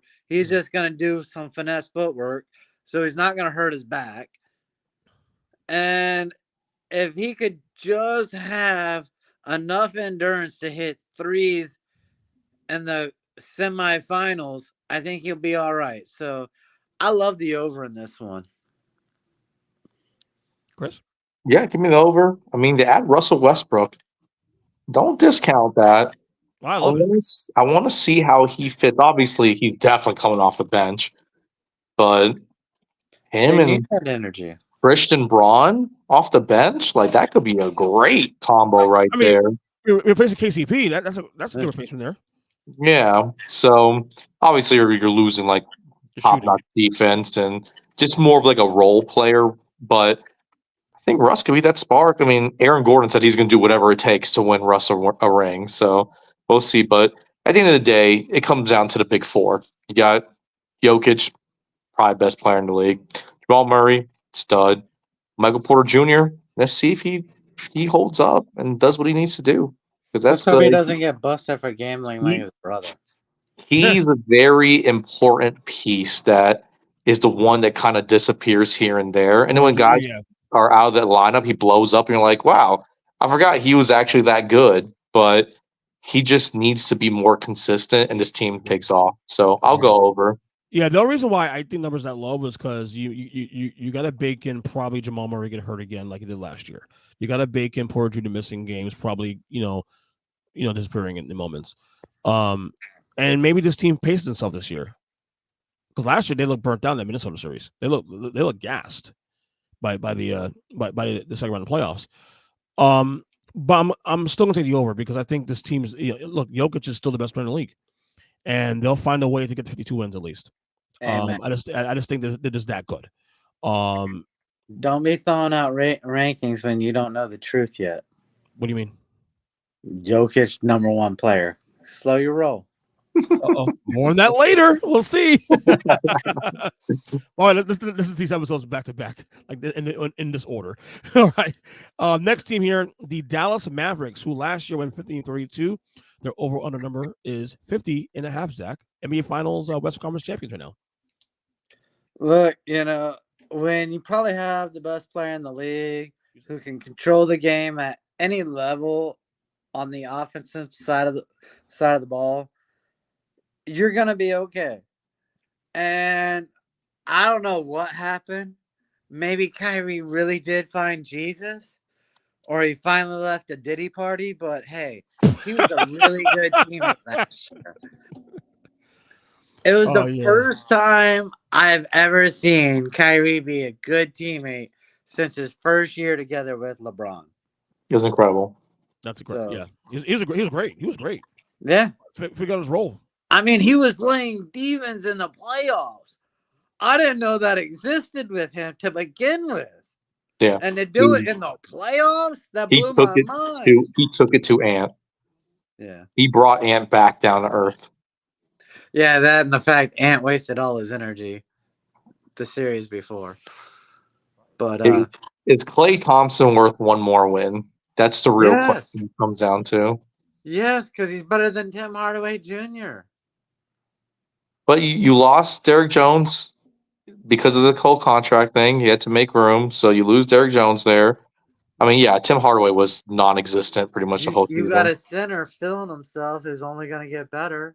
You lost Josh Green too. He was a big role player for them at a nice contract just to get Klay. They did add Spencer Dinwiddie, who was there before, so I love that addition. I love Quentin Grimes as well. I'll take them to be one game over what they were last year. I think Klay has a 1 year resurgence actually in Dallas. I think that him changing scenery. One year. Yeah. That's what I mean. 1 year. It's freshness. I think this a revenge tour. Give me the over. It might be a closer over, but I think they'll be more dangerous in the playoffs. I think that their values going to be in the playoffs. This getting the playoffs. They made it to the finals. How much more dangerous? That's my point. I don't think they're going to prioritize the regular season getting 50+ wins. Because they that's my point. They can, if they go under, it would surprise me, and they'll still go to the finals this year, probably even under, because of what they seemed like last year. All right, but I'm taking the over. I think Klay is going to have a monster year this year, and it won't be as good as peak Klay, obviously, but I think given everything, the narratives, and he's going to be hungry to prove he still has it. Give me the over in the Mavericks this year. I think Luka has a fantastic. This could be a year where Luka becomes the best player in basketball. We shall see. All right. Next team here, the Memphis Grizzlies, who last year won 27-55. The over-under number is 47.5, Zach. Wait, what's the over number? 47.5 for the Grizzlies. Look, John, we're gonna get a full season of John Morant. I pray to God we do. Dude is special. Yes, he is. I never saw a guy get suspended so many games over bullshit, but you know, sometimes you gotta do bullshit shit to get suspended. True. So good point. Look, 47.5, that's too low when you think they can compete for a top 3 seed. When you think that, you automatically have to believe they're a 50-win team. And as long as Jaw stays healthy, they are. So, Kris, how you feeling? You know, a lot of Marcus Smart trade rumors. So there's that. Oh, that'll help. You retain Luke Kennard for a decent rate. I mean, Desmond Bain showed that he could actually take another step forward last year when everyone was out. You lose Steven Adams, you gain Zach Edey. I fucking hate the Zach Edey pick. Oh my god, I hated it so much. You do hate it? Of Are course, you man. serious? He is a fucking relic that does not exist in the NBA anymore. He's gonna get pick and rolled out of the fucking league. Chris, he hits free throws at an 85% clip. Yeah, who's gonna You know foul what that's him? gonna do in the last 2 minutes of the game? Chris. Who's gonna foul him? Down low, he can just dominate. That is a gift from God that Golden State was too stupid to understand. I don't know. I enjoy the fact that him and Ja are working out together nonstop, and they have like a little mini bromance going on. I enjoy that aspect of it, but Brandon Clark pretty much maxed out as a role player. Luke Kennard same way. Jaren Jackson Jr. He's maxed out at this point. You know what you're going to get with him. Possibly Decent defensive player, but it's too reliant on 3-point shooting when you're a fucking 7-footer. Like, get in the fucking paint. Cut more. I don't know if it's going to take Ja some time to really bounce back from the rust. I mean, he crushed it as soon as he got back from the. Yeah, they went from a team that's worse in the conference to being like within 2 or 3 games of the play-in. Yeah, he hit the ground running last year and then fucked his shoulder up. And they won games too on top of that. So you saw. They're very reliant on one person. Which also, by the way, to say the under just to rub it in you. But which also this proves Zach's little bullshit thing he had 3 years ago on the podcast, where like Ja being gone, they're still pretty good without Ja. Yeah, I think last year proved that equivalency is the other way works the other way now. I'm gonna go under. Yeah. They're gonna make the playoffs, but like as a 6 seed, I don't like them being that high, so I'm gonna go under. I'm gonna go over, man. I look what I saw in a little sample last year for 3 weeks he played, or a little month he played. Yeah. That's all I need to see. That's all I need to see. The team literally changed. I was convinced. I remember we did a 7 last year when he got back. We said that. I think Zach and I talked about this. I said, if he's healthy, they're getting the play-in. Absolutely. And it is when they're fight back in the play-in. Because John changed everything for that team. And, if John didn't have his issues last couple of years, he's probably in the top 10 right now, honestly. Easy. No, he's 100% top 10 player in the league. That's what I'm saying. He's probably close to top 5, to be honest. Maybe, yeah. So I'm going to go over based on the vibes. On the vibes. That's simple. I just hope Zach Edey hits as a pick because I have zero faith. All right, next one. Yeah, who doesn't want 13 rebounds a game, 85% free throw shooting from their center, easy layups at any time? Yeah. I'm not saying he's Hashim Thabit, but boy. Man, 2 months into the season, Golden State's going to be offering you 2 first-rounders. That's the name of the ether. That's the name I'm not saying he's Hashim Thabit, but that fucking guy stole money too. All right, next team here, the Phoenix Suns. Last year, 49-33. This year, over under number is 46.5. Zach. Look, I love the over in this for them. Do? Yes. All right. Katie's got one last chance. You know this has to be his one last season. Dude's getting old. Don't look at it like that. And you know they're going to start to tear down the team completely after this season because of tax reasons. So if they have any shot, it's this season. Give me the over. Kris. This is year 2 of the KD, Beal, Booker trio. Here's the thing you're not mentioning, Zach. They got a Coach point guard? Budson, baby. Budenholzer, baby. That's instant upgrade That's right there. instant 60 wins. That's what I'm saying. Instant Give me the 60. over. Give me the fucking over. I know Grayson Allen's gonna be out for a little bit. Nurkic's still down low doing things. They still need another impact big. Maybe like Bull turns out to be a stud. I mean, he's a great player to be honest, but he just been hurt, never really got a shot.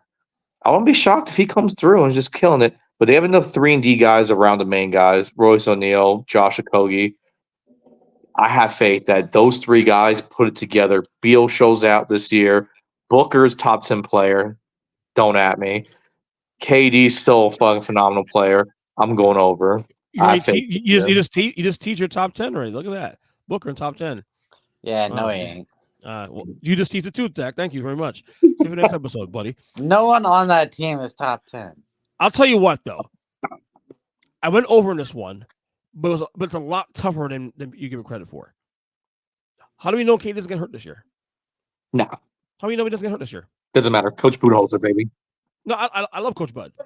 I'm rooting for the guy, too, also.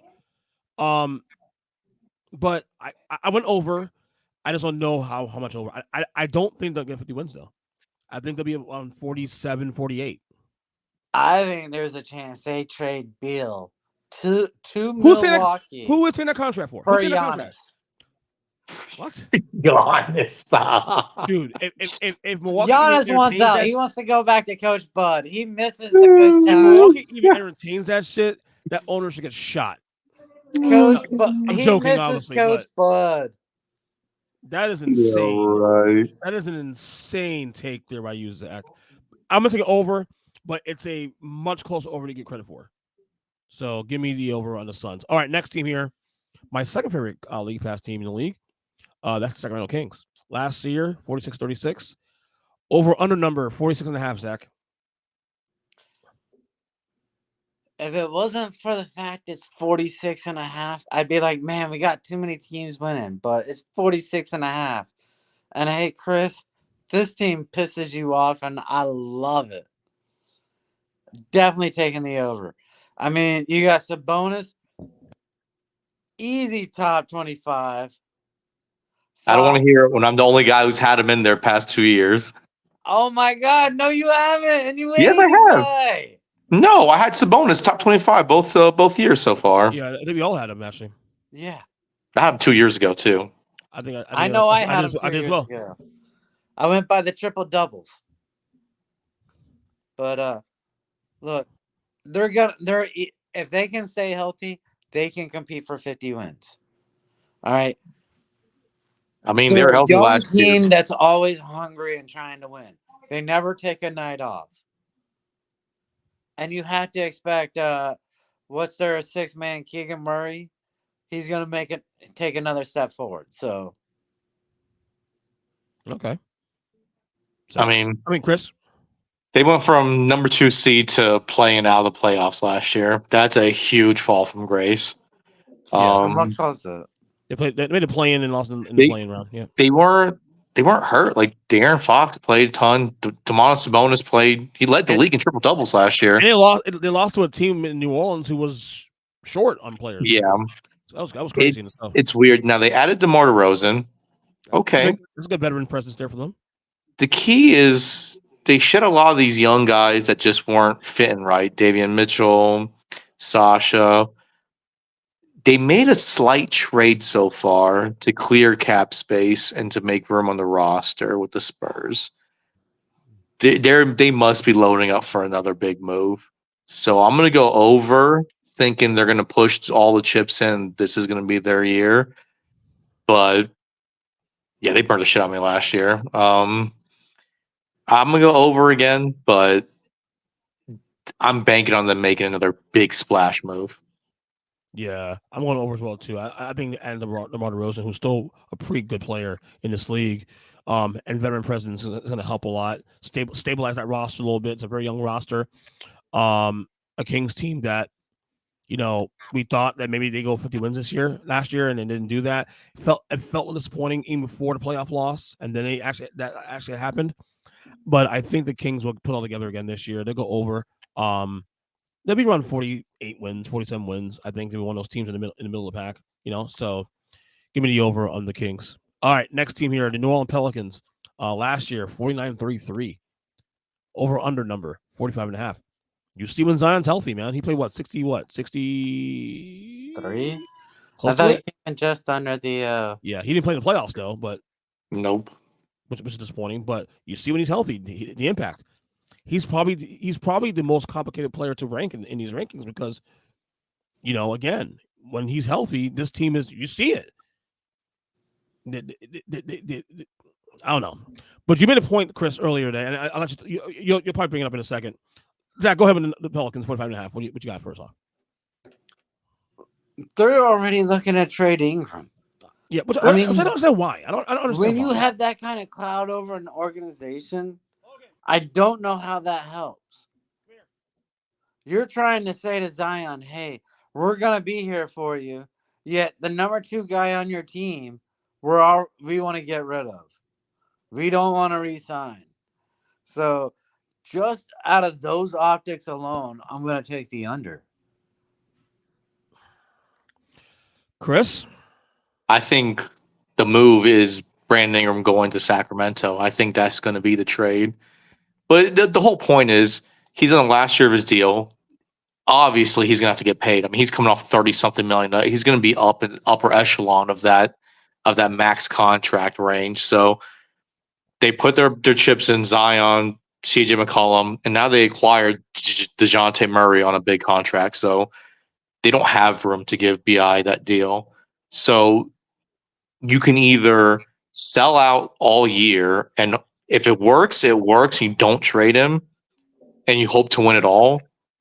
Because that's what's going to happen. If they set the world on fire like they should, I mean, just think of their starting 5 is DeJounte Murray, CJ McCollum, Brandon Ingram, Herb Jones, and Zion Williamson. It's sick. Their bench isn't terrible. Trey Murphy, Jose Alvarado. They've got a solid 8-man squad, but they still need a little more depth because they're too injury prone. At the end of the day, if they play good enough, you just hold on to Brandon Ingram and you hope you win it all and the team implodes next year. Obviously you lose him for sure. Or if you don't see you being a true contender, you trade him right away and you get something back for him. And that's he's too good to lose for nothing. But if you think you're a true title contender, which I think they can be, wide open West, bro. Wide open West. They could be any of these teams 7 games right now fully healthy. If you're trading Ingram, you're not competing for the finals. No. Yeah, you're not. If you hold on to him because you're playing that good with him and everyone's meshing right, these super teams like this, they just don't ever seem. I mean, I guess Boston worked out with, but I don't know if I like this super team. Like Herb Jones guarding centers because Zion can't do it. Zion averaged less than 6 rebounds last year. Like this, if this team gets killed on the boards, like they're just never gonna. And then they sell off BI, like they're gonna go under. Yeah, why wouldn't you? And if you were gonna trade, why wouldn't you trade McCollum? Yeah, because Brandon Ingram's the younger, better player at this point. Like you have to get asset, right? Yeah, they acquired if that was McCollum. The case, you would have gotten an offer at least by now. I'm sure they have. I'm pretty sure they've shopped around. I think they want to see how this works out. I think you have to. You have to see if this team works. This is a super team, man. That's a good starting 5. You know what? Fuck, I'm gonna go over. I don't think they blow it up, but if they do, it's gonna be Brandon Ingram going for sure. Yeah, I'm gonna go under. But I think even if they trade him, they're still win. I think for all the reasons you guys said is why I want to go under because of all the optics. I think the first 40 games of this year are going to be telling what this team does. If they're struggling, if they're even hanging around 500, they're sellers, without question. I think you'll know that by the first 20 games. Probably, first 20 games, right? If they're playing balls to the wall, like you said, setting the world on fire, and BI's balling and that, is there any scenario where, like, let's say the Pelicans, this is hypothetically, the Pelicans win it all this year. And Randall Ingram is obviously one of the reasons why, because he'll have to be one of the reasons why if to happen. Does the Pelicans change course? Like, you know what? We got to keep this guy.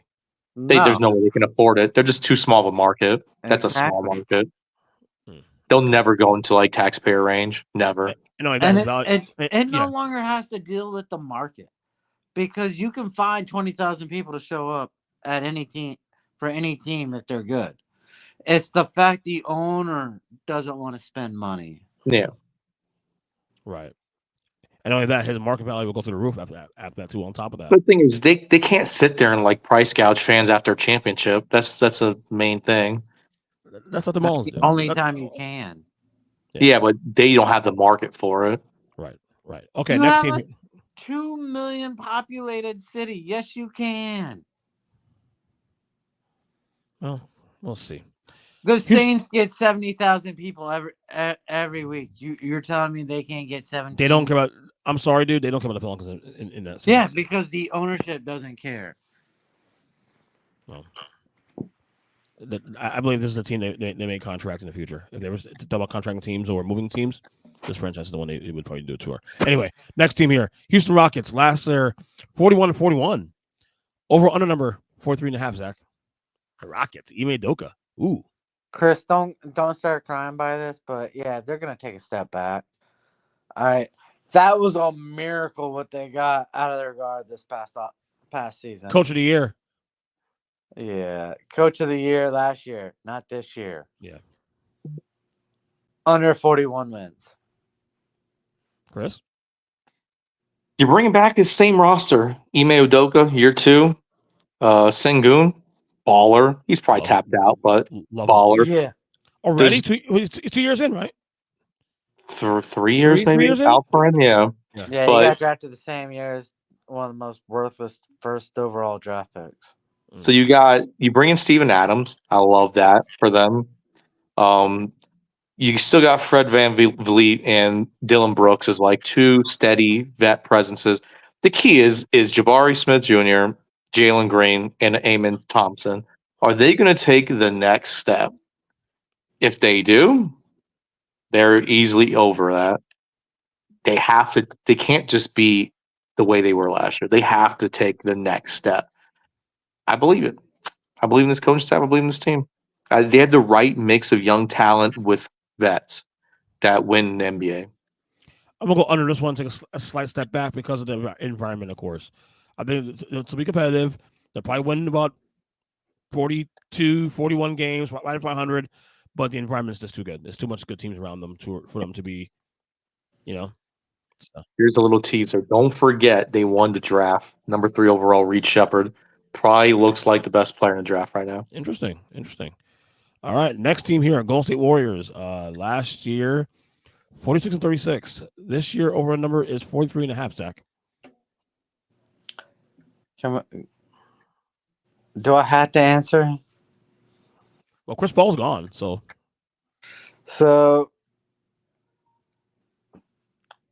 I tried to make this point when we talked about Memphis with their draft pick, Oklahoma City when they made their trade. There are a million freaking centers in this league, and yet they think they can get away with playing a 6'6" has-been at center and will make the playoffs and compete for a ring. All right. There is nothing they have going on right now that tells me they are committed to winning anymore. I will take the under. I mean, you got some decent additions. Kyle Anderson, kind of a weird move for them because his nickname's Slow-Mo and they're more of a faster-paced team. Buddy Hield on the low, younger, healthier version of Klay Thompson at this point. DeAndre Melton play the same defense. Yeah, he barely played in Philadelphia last year when he went to the Sixers. He was in the playoffs. Yeah, well, at this point, the shell of Klay wasn't playing that much defense either. You get Gary Payne Jr. back. You only lost Klay and Chris Paul. The key is Andrew Wiggins finally going to reappear again? You still got Kevon Looney and Draymond up front. Is Jonathan Kuminga going to take the next step forward? That's the Is question. he going to be Robin? Because that's who they really need to step up and turn into a star. I don't see it. I think Curry's good enough to get him into the play-in for sure again, but is Kuminga and Wiggins going to sit there and be like the co-Robins that Curry really needs? I say, yeah, I'll go over. Wow. No, I'm going under this one. I mean, the optics are bad. There's too many what ifs. You need Wiggins to get back to who he was 3 years ago. He hasn't been the same guy in 3 years since the finals, which is 2022. It's a long time. Okay. You lose Clay, which obviously it's not a big loss, but it's a loss enough to, at least in terms of the camaraderie, of course. Like their window just closed. It's like I don't know where to shut closed. Like unless they get another piece in a trade, Steph Curry's window is done. It's closed. Zach, I heard one of the greatest stats. The year with KD, when they had the greatest offense, yeah, wouldn't even rank 15th from last year in efficiency. Like that is how drastic the league has changed in efficiency. Yeah. And they are not drafting for efficiency. They are not drafting for anything. Like they don't even have a plan at what they're doing anymore. Because their books are fucked up. All their books are fucked up. They're trying to play a small ball game, but without talent at small ball. Draymond worked 5 years ago, 8 years ago. Not now. He's older. Yeah, when he could shoot a three. Yeah, not anymore. Exactly. It's over for them. You talk about teams selling. This could be a team. It could be selling. There's one move they can make that they missed out on already, but they could still be made. A marketing move? Laurie's the guy out there, yeah. And now that's too late because he signed that extension. Exactly. So if you're doing that move, you got to move Wiggins and other pieces. I'll tell you. And if they start trading pieces, what's Steph Curry's situation now? Do you consider? Does he start complaining and wanting to, go elsewhere? I don't know. Maybe he does. I think he has one more good year left in him. And I think the rest of the roster is good enough. They'll get there. Are they a play-in team? Most likely. Are they a playoff top 16 in the West? Fuck no. Give me the under this one. Barely the 10 seed last year. Exactly. And they got worse. Yeah. I don't know if they got worse. Got older. I don't think they got worse, but I think the rest of the conference got better. Did they get older? They get older, and yeah. They got worse. Yeah. Yeah. Well, Hield's going for Clay. It's probably a wash, right? At the most. That's what I'm saying. At best, it's a wash. That Chris Paul move failed miserably. You got off of that. I don't mind what they did this offseason. I mean, talk to me if to Chris's point. Talk to me if Kuminga steps up. Talk to me if Wiggins somehow regurgitates that 2022 run. They have a conversation right now, but until then, but right now, there's too many what ifs. So give me under this one. All right, next team here. LA Clippers. Last year, 51-31. This year, over-on number is 40.5, Zach. So Paul George is gone. James Harden still there. Kawhi is, I guess, there. So frustrating, dude. That guy's, I'm out on that guy, bro. I'm out. Man, he wants to play more games than Embiid. Like, you should not be wanting to play fewer games than Kawhi. That should be an automatic break on whether or not you're a franchise player. You got a problem with Kawhi played 68 and then he missed games in playoffs. So they said they're going to rest him even more this year. There's no way if they're going to make the playoffs. Or are they going to Maybe they rest him on a few back-to-backs. But look, this over-under is way too low. Paul George was not a 10-win difference. So, yeah, give me the over in this one. Kris. They rehauled the shit out of this roster. They made some big-time moves. They're banking on, Kevin Porter Jr. doing something. Derrick Jones Jr. being the guy who made that, big-time title run with Dallas. I don't think he's that dude. I think Derrick Jones regresses kind of like he did in Miami, where he was good for a little bit, and it kind of and then he was nothing again, and then re-showed back up in Dallas. I think he got paid. He's not going to work out as hard. You know, you still got Norm Powell. That guy's a dog. But Ty Lue really showed his coaching chops last year. He's a stud coach. He just has a really deep team. Could they sneak into the playoffs? The play-in, maybe, but I just don't see this team being that good. Like, I think Harden takes another step back. So he's going to be like sub 18. They need him to be like 20 plus and 10 assists again, and I just don't see that. So I don't see Kawhi playing enough games to make it worth it. I'm going to go under. The only reason I'm going to go over is I trust Ty Lue. They're not going to be a mid-40s win team, though. They'll be a low 40s team. They'll be probably a 42 and 40 team, 43-39, but that's about it. I'm going to go over this one. I just have I don't know, James Harden may have one more renaissance year in him where he can carry the team to a lot of wins. Kawhi will probably play let's say over under Kawhi this year, 50 games. I'll take a slight over on that one. A slight over. I say he plays 60 games. There we go. So he played 68 last year, but they said they want to run some more. So yeah, but drop off 8. I think he plays more games than James Harden. Yeah, and I think he has a bigger impact on a team's win than James Harden. Yeah, but I think James Harden during regular season though can at least could carry it to at least 40 plus wins for one more year, and that's it. But I'm gonna take a slight over because of Ty Lue. Other than that, playoff team, play-in team, maybe a play-in team at best, and then they're out.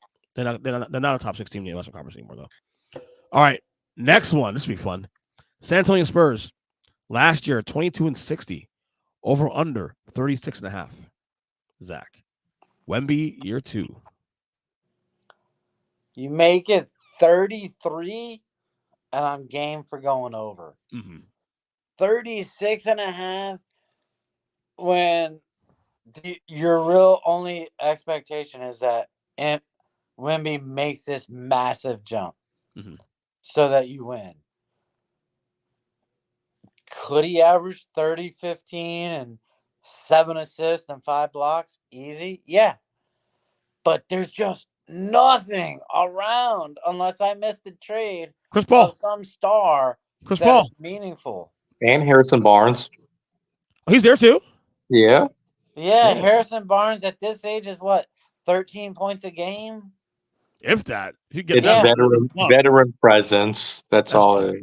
Veteran stability. I agree. I don't think they're trying to help Wemby. It's almost like they're still hoping for a top 5 draft pick this year. Still tanking a little bit?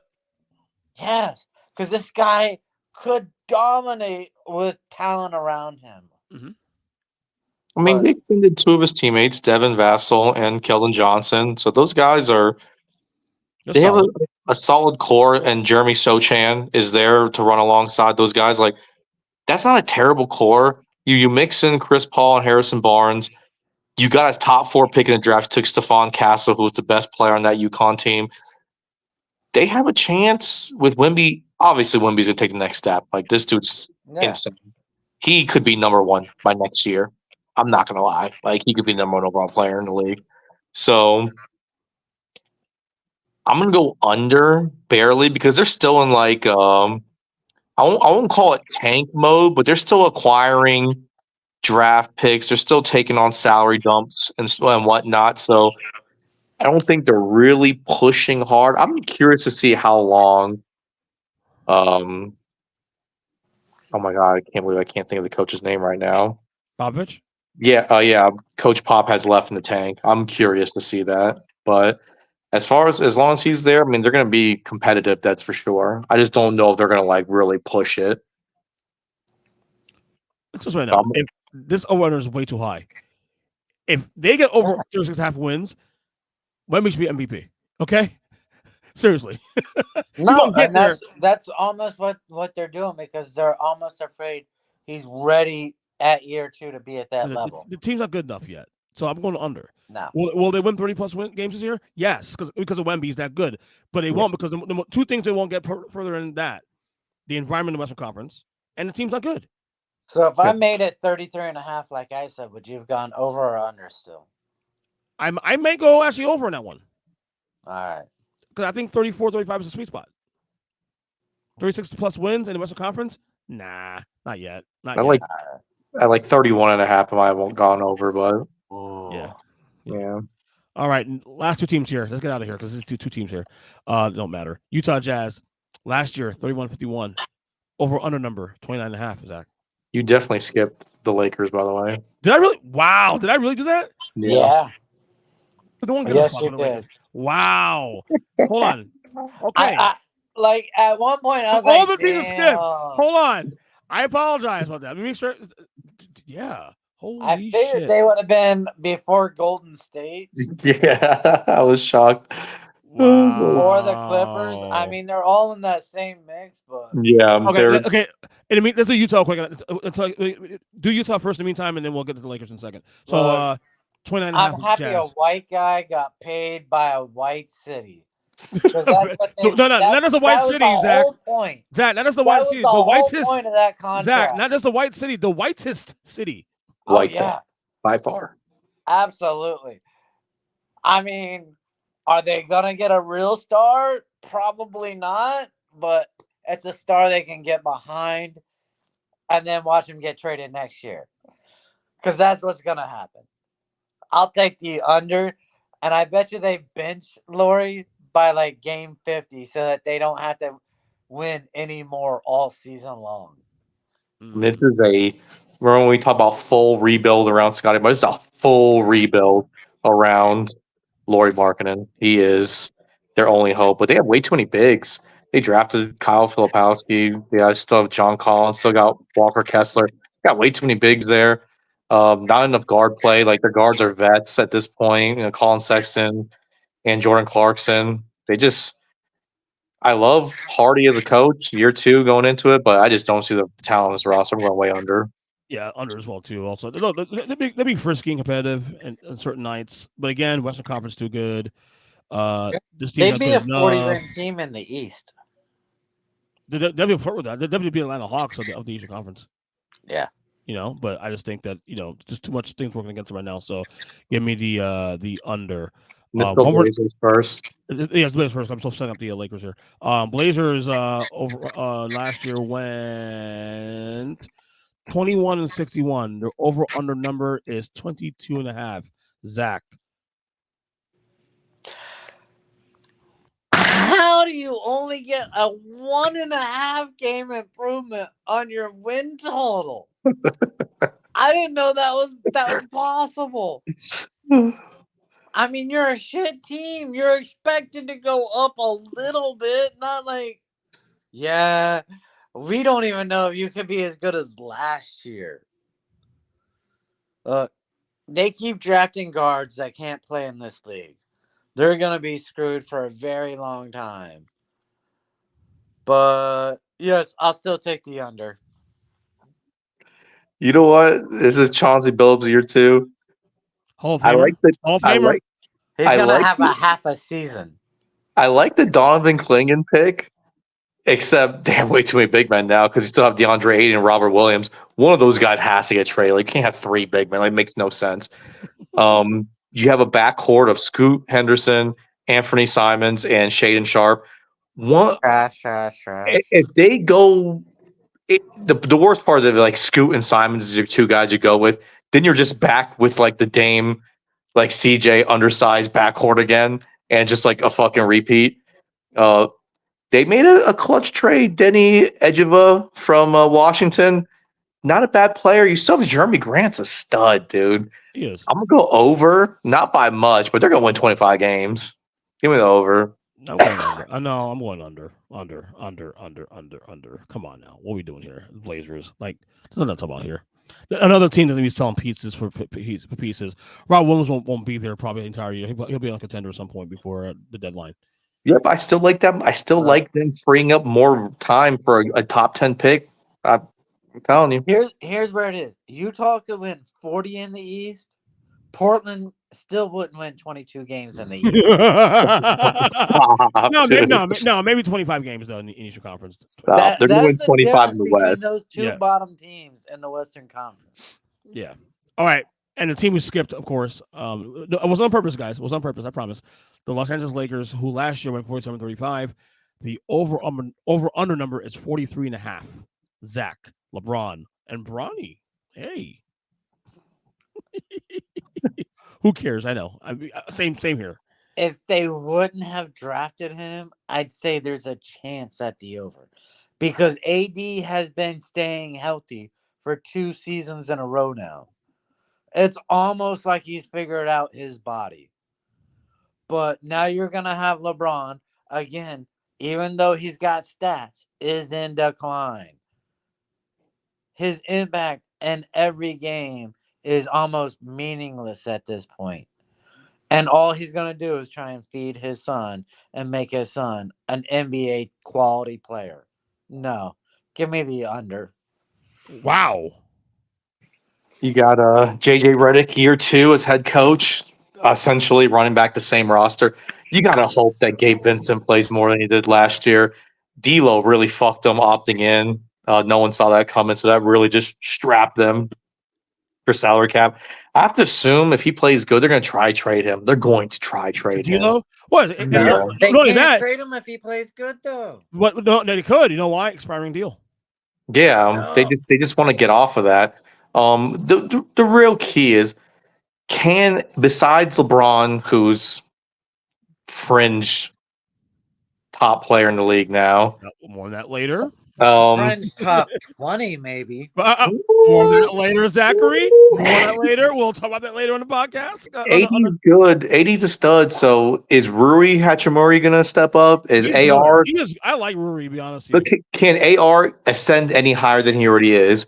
Or maybe Dylan Necht, their draft pick? Is he the guy who actually steps in and plays good? Like, one of those guys has to hit, and Gabe Vincent has to be a difference maker this year. They have a good team. They have a solid team. They do. I'm going over. I have faith. I do too. I'm going over as well. They have a solid team, but it all is relying on those 2 main guys staying healthy. And AD was healthy for 1 year last year. The year before that, he missed like 20-something games. Last year, he missed 6. Massive difference.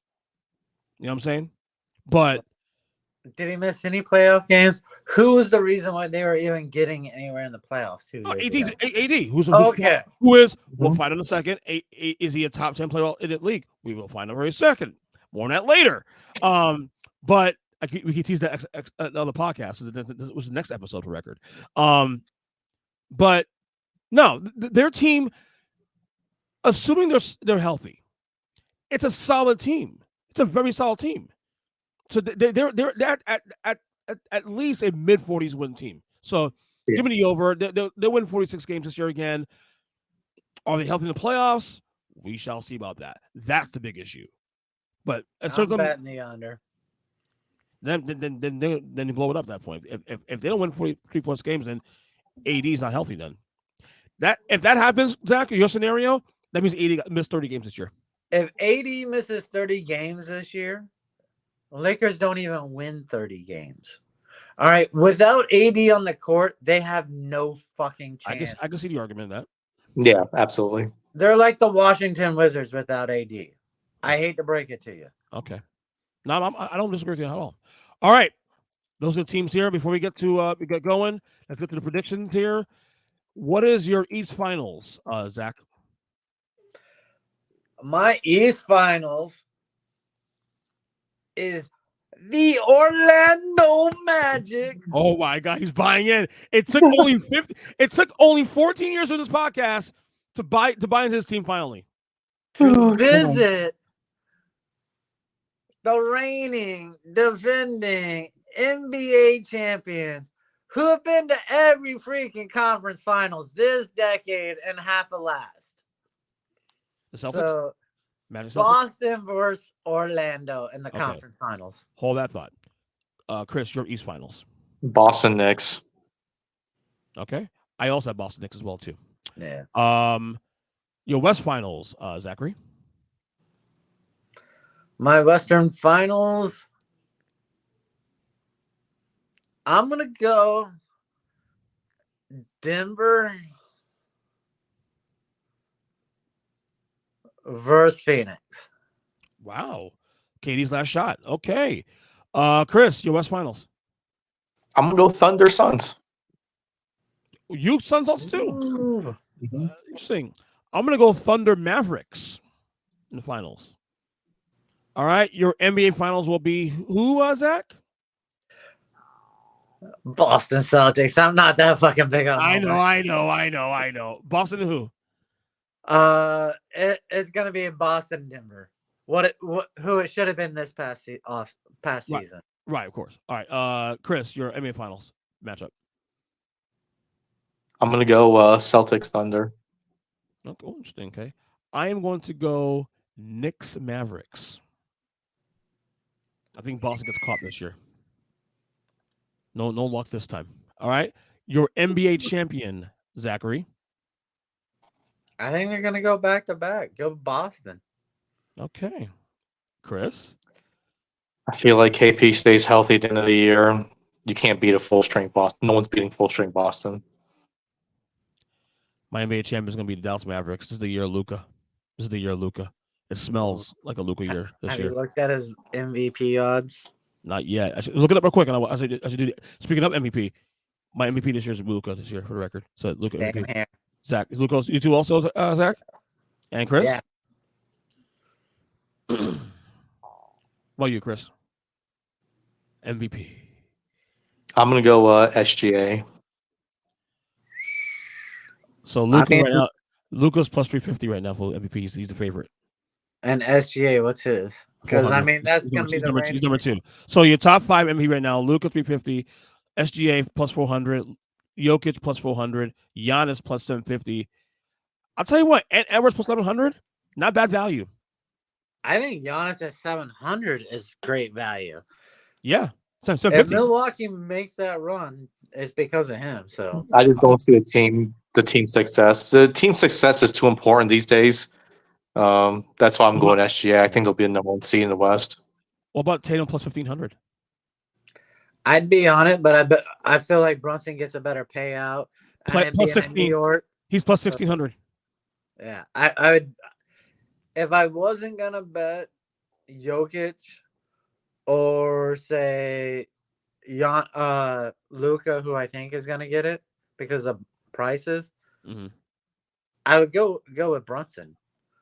That New York thing. If they make any kind of run, spread the ball too much. Spreading the ball out. If you're gonna go left field for like a high odds, you go Ja. That's not a homer pick. That's what I'm saying. It's not a homer pick. He's just the dominant guy on that team. Plus 3,000. Like he's their guy that you would come through and you'd be like, wow, I forgot how good that guy was. Nothing like putting 20 down to win 600. Plus 2,000 for Ja. How about LeBron James plus 15,000? Shut up. All right. We all got Luka, right? All got Luka for MVP? I did. Kris, no, SGA. SGA. Okay. That's a good one too. Coach of the year. I got Jason Kidd. Help me out real quick, Kris. Who's my Magic? Mosley, right? Jamal Mosley. Yeah, he's gonna win. He's gonna win Coach of the Year.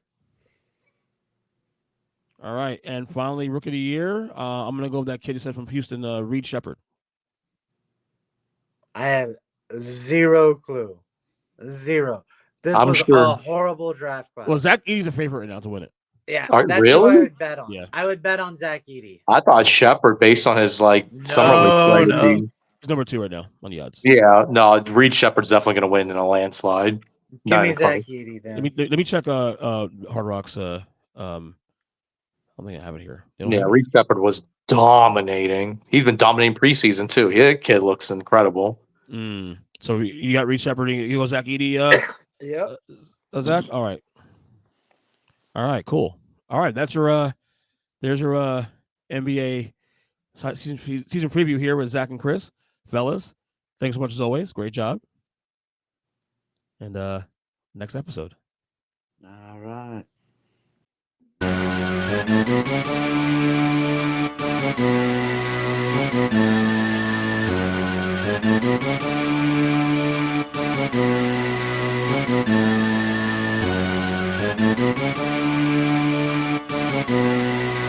Thank you.